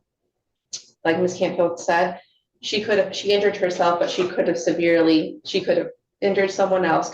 It's almost a 40-minute drive from Edwardsburg to her job. She's very lucky that she did not cause an accident or kill someone on her way. I mean, she caused an accident to herself, but she didn't kill someone on the way here. I do think at least a day in jail is warranted. I understand that Ms. Horton has kids, but we need to protect, the people in our society. And I know she learned I hope she learned her lesson by this injury that she attained from this accident. But I do think some jail is warranted, and 24-month probation for her to watch the victim impact panel as well. And I agree that Ms. Campbell said, yes, Ms. Horton stated that she took some AA courses, and the people there may not believe she has an issue with alcohol, but it takes a lot to get to a .204 and to think it's okay to drive to work. Well, we need some treatment. Something is going on for a 22-year-old girl to get this drunk in the middle of the day and go to work. What I find is there's unaddressed trauma, childhood trauma or otherwise, in your background, which is causing you to drink like this to kill the pain. And it's a big pink elephant in the room, and I'm not going to ignore it. It's the main thing we need to address. I could just give you 16 days in jail and call it good, and you could go on with your life after that. But there's a reason why you're doing this. Your Honor, I should also note, when I review the laboratory report for the marijuana that was found as well, the Delta 9 THC level was 17 nanograms per ml, which is not a metabolite. That's an active psychoactive substance. I've spoken with the lab scientists about these particular results. It certainly is indicative to me that it wasn't smoked the night prior, as she had indicated. Either way, as I said on our last case, a high percentage of our drinking driving cases have marijuana also in the picture. It's lawful, and it's hard to tell. If you smoked marijuana 3 days ago, this guy was drinking Long Island iced teas, it might still show up in his system. But I'm going to do a 24-month probation. I'm going to do 16 days, credit 0, giving 16 days to serve. Of the 16, 14 are deferred. You're going to do a whole weekend in jail. Probation department will arrange that, and you'll have to arrange for childcare. Also, this is money away from you and your family. $300 fine, $75 crime victims' rights fee, and a $50 state minimum fee. $100 screening fee, $150 attorney fee, $960 probation oversight fee, and you can do this in a year, which would save you $480. The sheriff's department did request a restitution, $255. And the victim impact panel. You might someday be a speaker at the victim impact panel. How you almost killed yourself.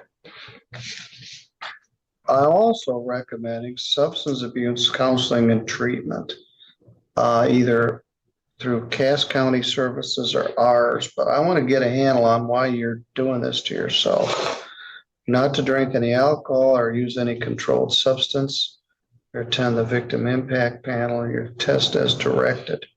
If we gave you a test today, would there be marijuana in it still? Yes. All right, well, you're going to have to get that to 0. Yes.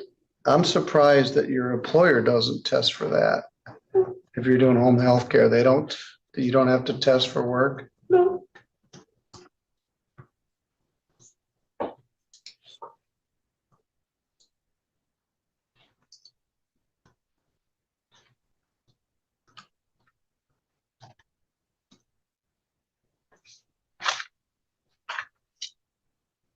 You seem like a nice young woman trying to make your way in the world. You could save yourself a whole lot of grief if we could get a handle on this issue now. How many children do you have? 1, 2, one's adopted. All right, so you have one child that you're responsible for? 2. 2, okay. Are the child's parents, the dad's involved? No. So you're a single mom, living with your grandma. You get child support or anything? No. All right, you got a lot on your young plate.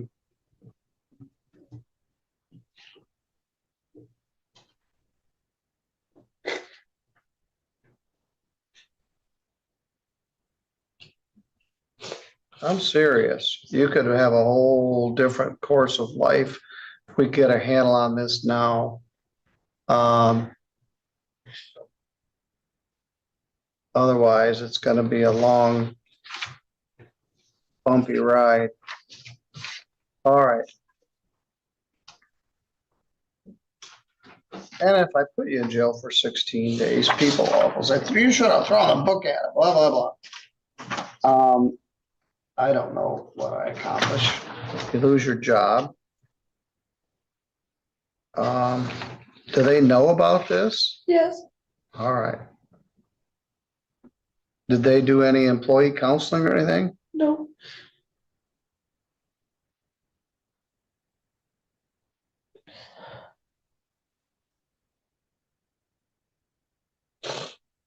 Now, I'm gonna guess at some stuff.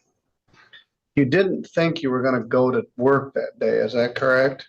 No, it was my day off. So you got drunk because it was your day off, and then they called you up and said, hey, can you come into work? I had a few friends over, and then I got called, and then yeah. And you didn't want to let them down, so you showed up for work anyway. Yeah. Well, it all caught up with you.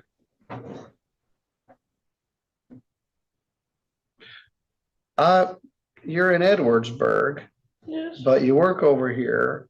I'm not gonna transfer your case to Cass County. They got good people over there, but so do I. And I want to stay on top of this myself. So we're gonna do your probation here.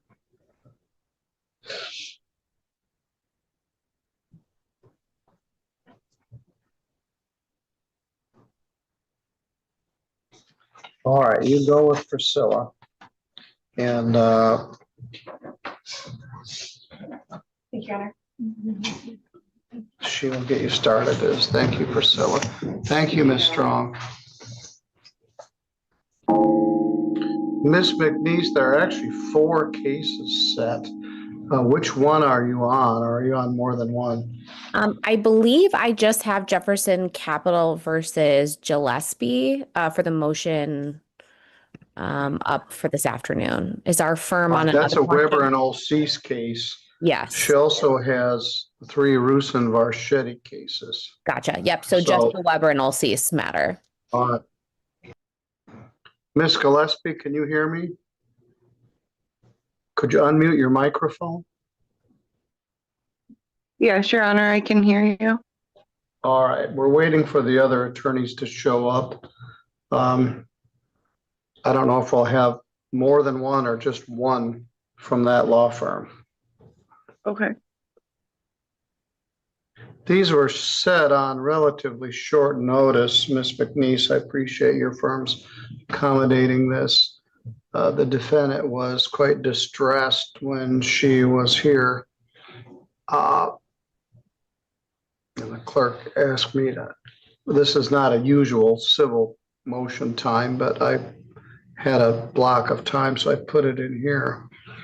I don't want to have to say everything twice, so let me wait until here is someone from the, oh, they only have one. Maybe they got 2 of them. Good afternoon, Ms. Servey. Thank you for joining us. I have 3 LVNV funding cases. File 25493, you've got that listed. 251332 and 1333. Okay. 2 of them were Mr. Rusin and one was Mr. Varchetti. Rusin was 3-3, Varchetti was 3-2. You don't have that one.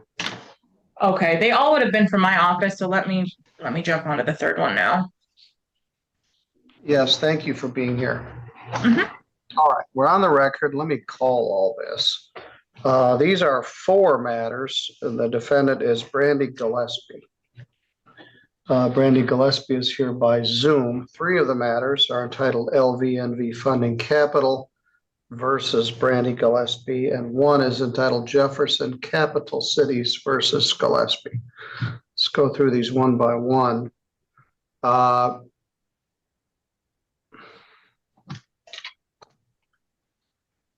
In file 25493GC, the defendant was served with a lawsuit in April of 2025 by Personal Service. She did not respond to the personal service. Judgment was entered by default on June 12th of 2025 in the amount of $1,144.17. That's the first in time, June 12th, 2025, file 25493GC. Attorney Francesca Survey is here on behalf of the Rusin Law Firm. Next in time is Jefferson Capital versus Brandy Gillespie. The defendant was personally served with a lawsuit on July 5th, although she refused to sign for the personal service. She did not file an answer to the lawsuit, and a judgment entered by default on August 12th of 2025, the amount of $3,617.76. Weber and Olsees filed that lawsuit, and attorney Hannah McNeese is here from that law firm regarding that matter. Next in time is file number 25133GC, LVNV Funding versus Brandy Gillespie. The defendant was served after some great difficulty after a ducking service on September 15th by alternate service. No answer was filed. The default judgment entered on November 10th of 2025. The amount of $1,499.76. Again, attorney Francesca Survey is here on behalf of the Rusin Varchetti Law Firm in that case. File 251332GC is LVNV Funding versus Brandy Gillespie. In that matter, she was served by alternative service on September 25th, and a default judgment entered on November 20th of 25 in the amount of $1,589.09. And again, Francesca Survey is here on behalf of the Rusin Law Firm in that case. The three LVNV funding cases total $4,233.02. The Jefferson Capital case is $3,617.76. So the total indebtedness in these four cases is 7850-78. Ms. Gillespie, you're a quintessential prime example of what happens when you ignore everything and till the chickens all come home to roost. You got sued 4 times. You didn't answer or respond to any of the lawsuits, and 4 default judgments entered. Then you didn't do anything until they attempted to collect on this and started garnishing your wages at Advantis Foot and Ankle Clinic. So you've got 4 cases where they're trying to collect. Obviously, you'd be left with no money at all. You came in on the 11th of February and filed motions to set aside the garnishment. In each case, I'm not sure what the basis is other than the fact that you clearly don't have enough money to be garnished on all of these debts. I set this, I was on a trip. I had to give notice to the plaintiff so they can respond to this. And then I was gone for a few days. So I had a block of time today at 3 o'clock. And so I scheduled this matter for today. I appreciate counsel McNeese and Survey both being here. So, Ms. Gillespie, what are you asking me to do? Thank you, Your Honor.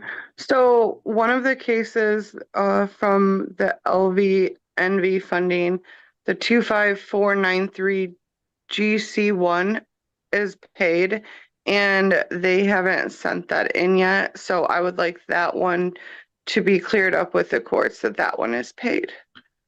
All right. So you believe you should get what's called a satisfaction of judgment because that debt is paid? Correct, for that one. All right. And very nervous, so sorry, but I was going to file bankruptcy because this became so overwhelming, and then I decided not to because I owe this money. So I'm coming before the courts today to just ask to work with me on some payment arrangements for the 3 remaining cases that I can, not that I can afford because I really can't, but that I could give up a little bit of my food allowance or something for the month and still satisfy the debt because I do owe these debts. All right, well, let's see where we are. Ms. Survey, do you acknowledge that the earliest case, 25493, has been satisfied? No, Judge, as of today, it's a low balance, but there is still a balance of $74.59. So once that's paid through garnishment, then we obviously file a satisfaction of judgment at that point. It has not been satisfied yet, however. Your Honor, may I speak? Yes. So my employer did tell me that they had sent that last payment and that they hadn't gotten anything back about that. Well, Because it my may not employer- have gone through the process yet. Okay. All right. Have any garnishment proceeds been applied to any of the other LVNV funding debts? No. Ms. McNeese, has Jefferson Capital received anything on their case? Not that I'm aware of, Your Honor, no. All right, let's assume for the sake of argument, Ms. Gillespie, that the 25493 has been paid off. Okay. So that would leave 1499.76 plus 158909. So the amount to LVNV funding is $3,088.85, and the total amount to Jefferson would be $3,617.76.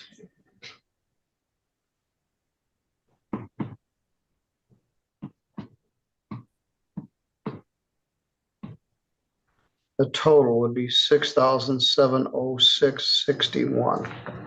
Not overwhelming, but when you don't have a lot of money, it can be overwhelming. Garnishments, nobody likes them but the plaintiffs. The defendants don't like them because they take a large percentage of your net income and leaving you without enough money to pay your electric bill and your heat bill and put gas in your car and buy food. The plaintiffs like them because they make a large dent on the debt. As I said, you're an object lesson for what happens when you ignore everything. And this happens a lot. People get sued. There's no collection effort. Then 4 years later, they find them and garnish a bank account or garnish their wages. And they finally wake up from slumber and try to challenge the original default or otherwise work on something. So I've got 2 competent lawyers here. I don't think each one was aware of the other circumstance. Often, Ms. Gillespie, people in your possession go to debt consolidation companies. Some are better than others. I've seen a lot of people that are worse off after they got connected to a debt consolidation company than before they started. But I have seen other cases where there's a successful resolution of the debts one by one. What the debt consolidation company does is contacts your creditors, works out some sort of a payment plan, and the money is distributed. The other option, and what you discuss, is for you to declare bankruptcy. And it's probably not wise to do bankruptcy over $6,700 worth of debt.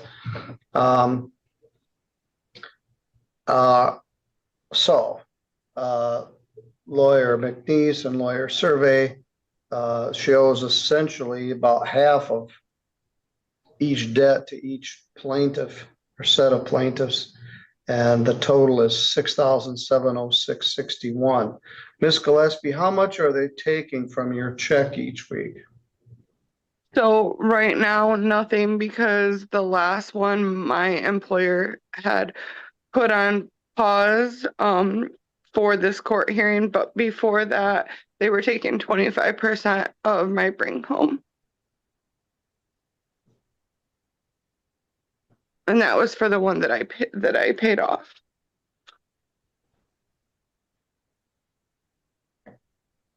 The bad news is didn't leave you with any money. The good news is it got the debt resolved in a relatively short amount of time.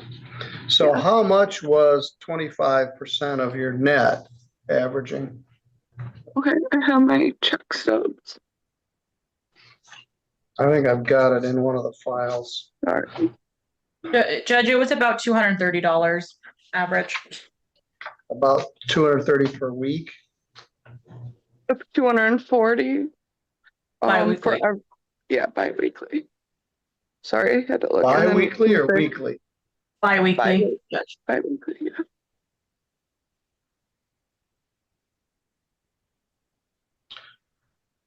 All right, which would be about $480 a month. I will defer to either lawyer or both. Do you have any brilliant ideas that could help us resolve this? Ms. McNeese, do you want to go first or? Not really, Your Honor. Unfortunately, the amount that she's requesting, it would take over 10 years to pay off this debt. I understand her position, but it's just not something that I can agree to. Of course, we will adhere to anything that the court orders.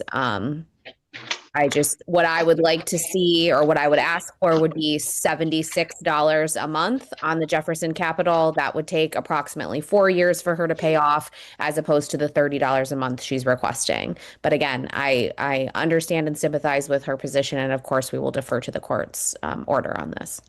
All right, I appreciate your position. So you give me a number, you'll accept $76 per month.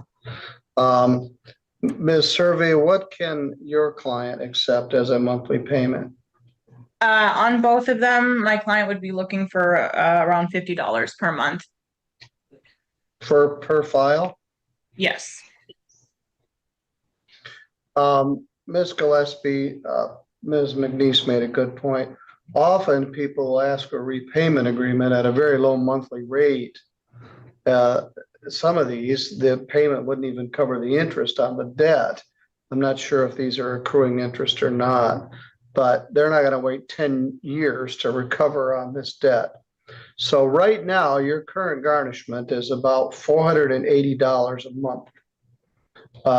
They are agreeing to reduce that to $176 a month. A $76 per month payment to Jefferson Capital, and a $50 per month payment to each of the LVNV funding cases. That reduces your current garnishment by about 2/3. Could you do that? The number makes me nervous, just because when I was being garnished, I had to choose between food and electric. But of course, I will do my best. From $480 to $176. Yeah. So yeah, I will do my best. I do have other cards and debt that I'm gonna have to address soon. So that's why bankruptcy was in my thoughts. But I would rather just be an honorable person and pay the stuff that I can. All right, well, let me look. I didn't think to look and see what else you've got. I don't.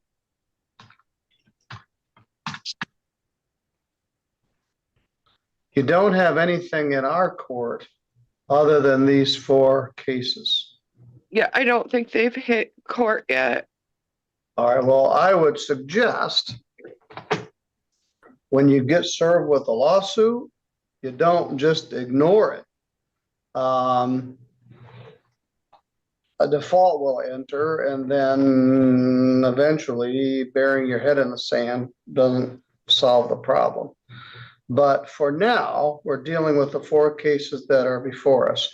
Now, let me ask you something else. Do you expect a tax return or anything like that? I think that my tax return was levied. I think that's what it's called. All of this stuff is new to me. Intercepted maybe is a better word for one of these companies, either the LVNV Well, or they the can Jefferson. seize your state tax. They can't seize your federal tax. Yeah, I bought a car and it broke, so with the federal taxes. All right. So there's no, and I tell people, if you get a tax refund or you sell a car or your grandma leaves you $1 million, you win the lottery or something, these are odd debts. I don't know what you were charging on each of these accounts. I didn't look carefully.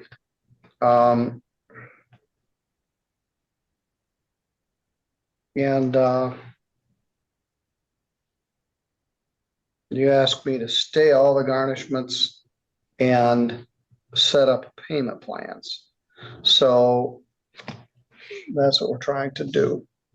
All right, for both counsel, Ms. McNeese, I'm willing to allow a monthly installment payment plan on your debt of $3,617.76 of $76 per month.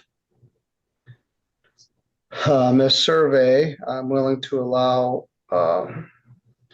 garnishments of wage assignments or other payments of 158909 in file 251332 GC and 149976 and 25133 GC.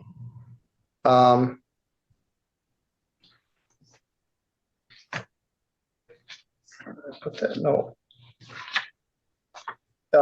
Ms. Gillespie, do you think you can do that? I'm gonna have to make it work, so I'll just rerun the numbers and I'll cut some other areas. Well, it's going to reduce your current garnishment by 2/3. Yeah. I mean, that's better than a poke in the eye. Yeah. They're each granting some largesse by allowing this. All right, I'll have the clerk prepare 3 monthly installment payment plans. One for $76 for Jefferson Capital, 2 for $50 a month. We're going to do Jefferson Capital on the 1st of the month, and the 2 LVNV fundings will be on the 15th of the month. Now, one thing you can do is to set up a wage assignment where your employer would just take it out of your check automatically. You're working at Advanced Foot and Ankle Clinic. I used to see them a lot in some collection cases of their own. And so I actually do that now. I just started doing that, and that's what kind of opened up my eyes to this. All right. Now, I don't know about your new cases. They aren't here yet. Okay. You may consider talking to an attorney that deals with creditors' rights. I would point you to a debt consolidation company, but as I said, sometimes the people are worse off than before they started. Anyway, I will have the clerk do the orders. Are you still at the Laura Drive address? Yes, Your Honor. And I sometimes don't get home until after 5, and then I gotta pick up my son from Wings of Hope and do his appointments. So if I have to sign for anything, that's what kind of makes that. It'll just come by first class mail. Okay. And then I would suggest, I'm gonna start Jefferson Capital April 1st and LVNV funding April 15th. And Your Honor, I also had another question. For Jefferson Capital, they have a levy on my bank account or something. I was reading that. And that's the money that I use to pay my rent and such. And so I was wondering if we could. Ms. McNeese, this will suspend any garnishments, but are you aware of that? Let me look, Your Honor.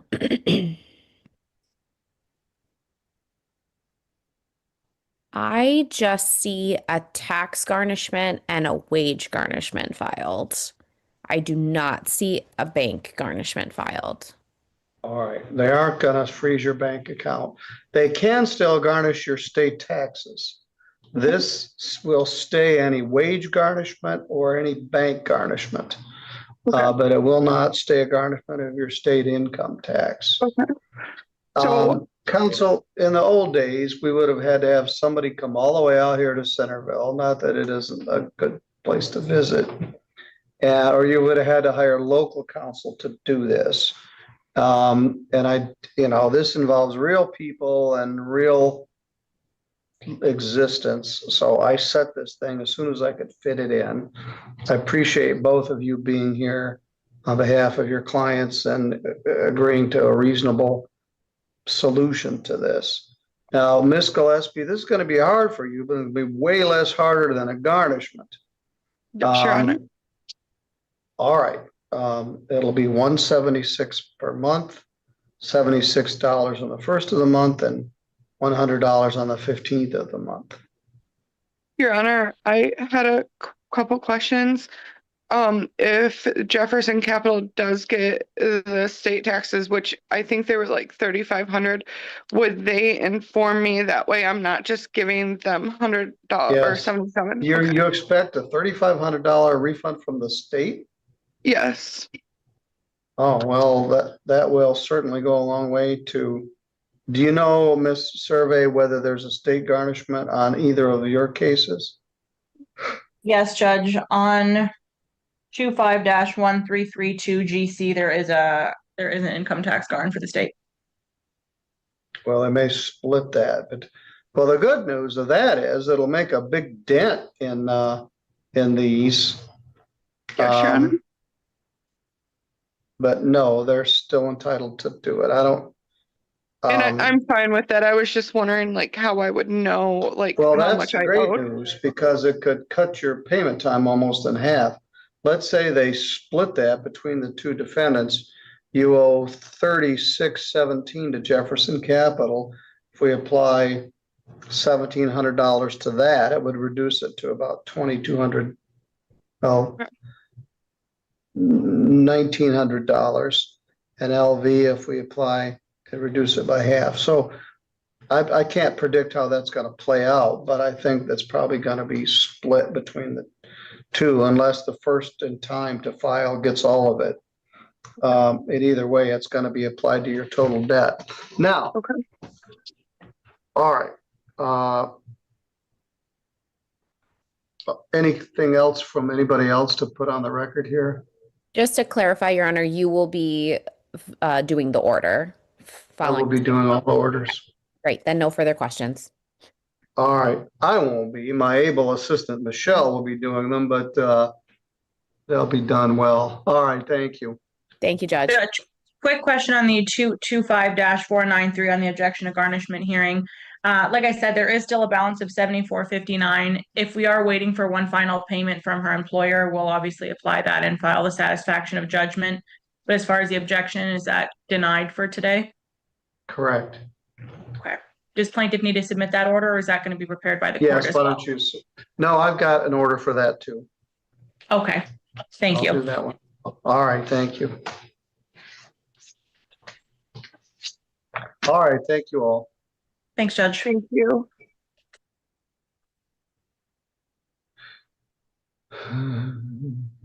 Do I just leave the call now? Yeah, I'm going to try to remove you.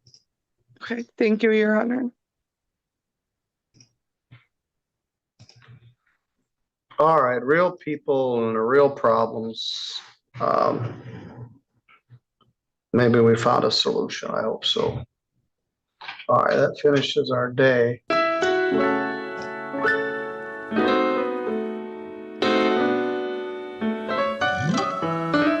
And that does finish our day. He's right. It's all we got. Ladies and gentlemen,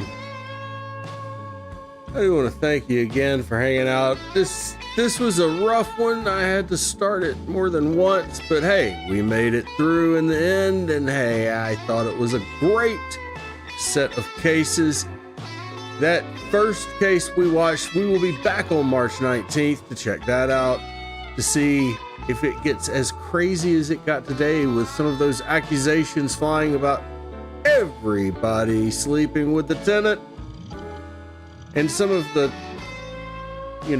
greatly important things that she was taking care of around the house. That means that, he now owes her instead of her owing him for rent or something like that. It's all kind of strange.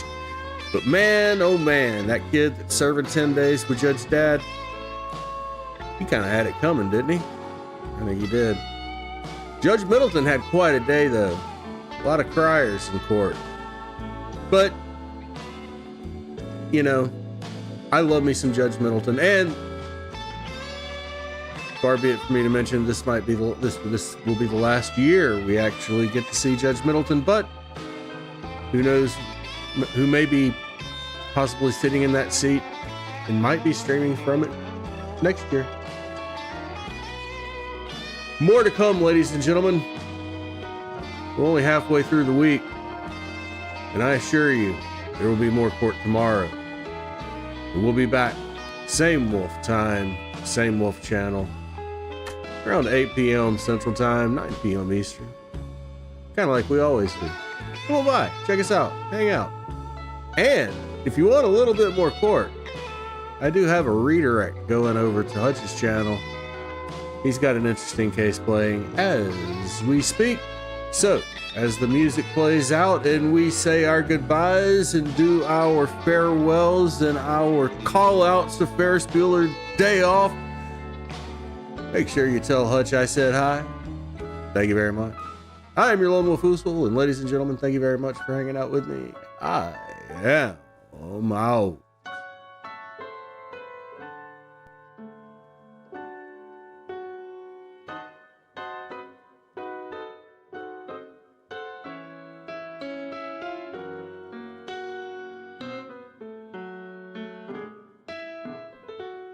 Wixom, you thought you were going to get away without getting a call out, didn't you? No, that's not going to happen, everybody. Wixom has been voted. Mama Wolfie actually sent me a text message earlier and said, you have to tell Wixom that he's going to be #1 fan for the night. Because, he's just done the thing. He did the thing. Wixom, it's all for you, buddy. Thank you very much. And thank you all. Not just Wixom, thank you everybody. You're all wonderful. And now, for the music.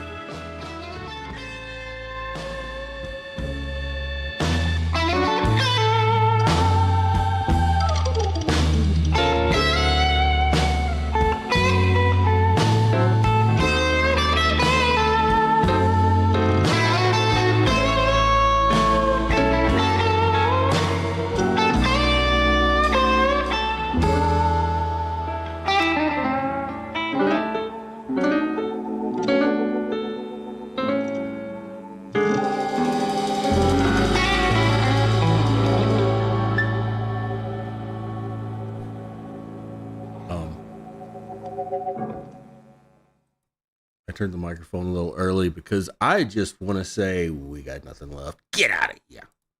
Get. And yeah. Credits are over. There's nothing left. Really. Bye.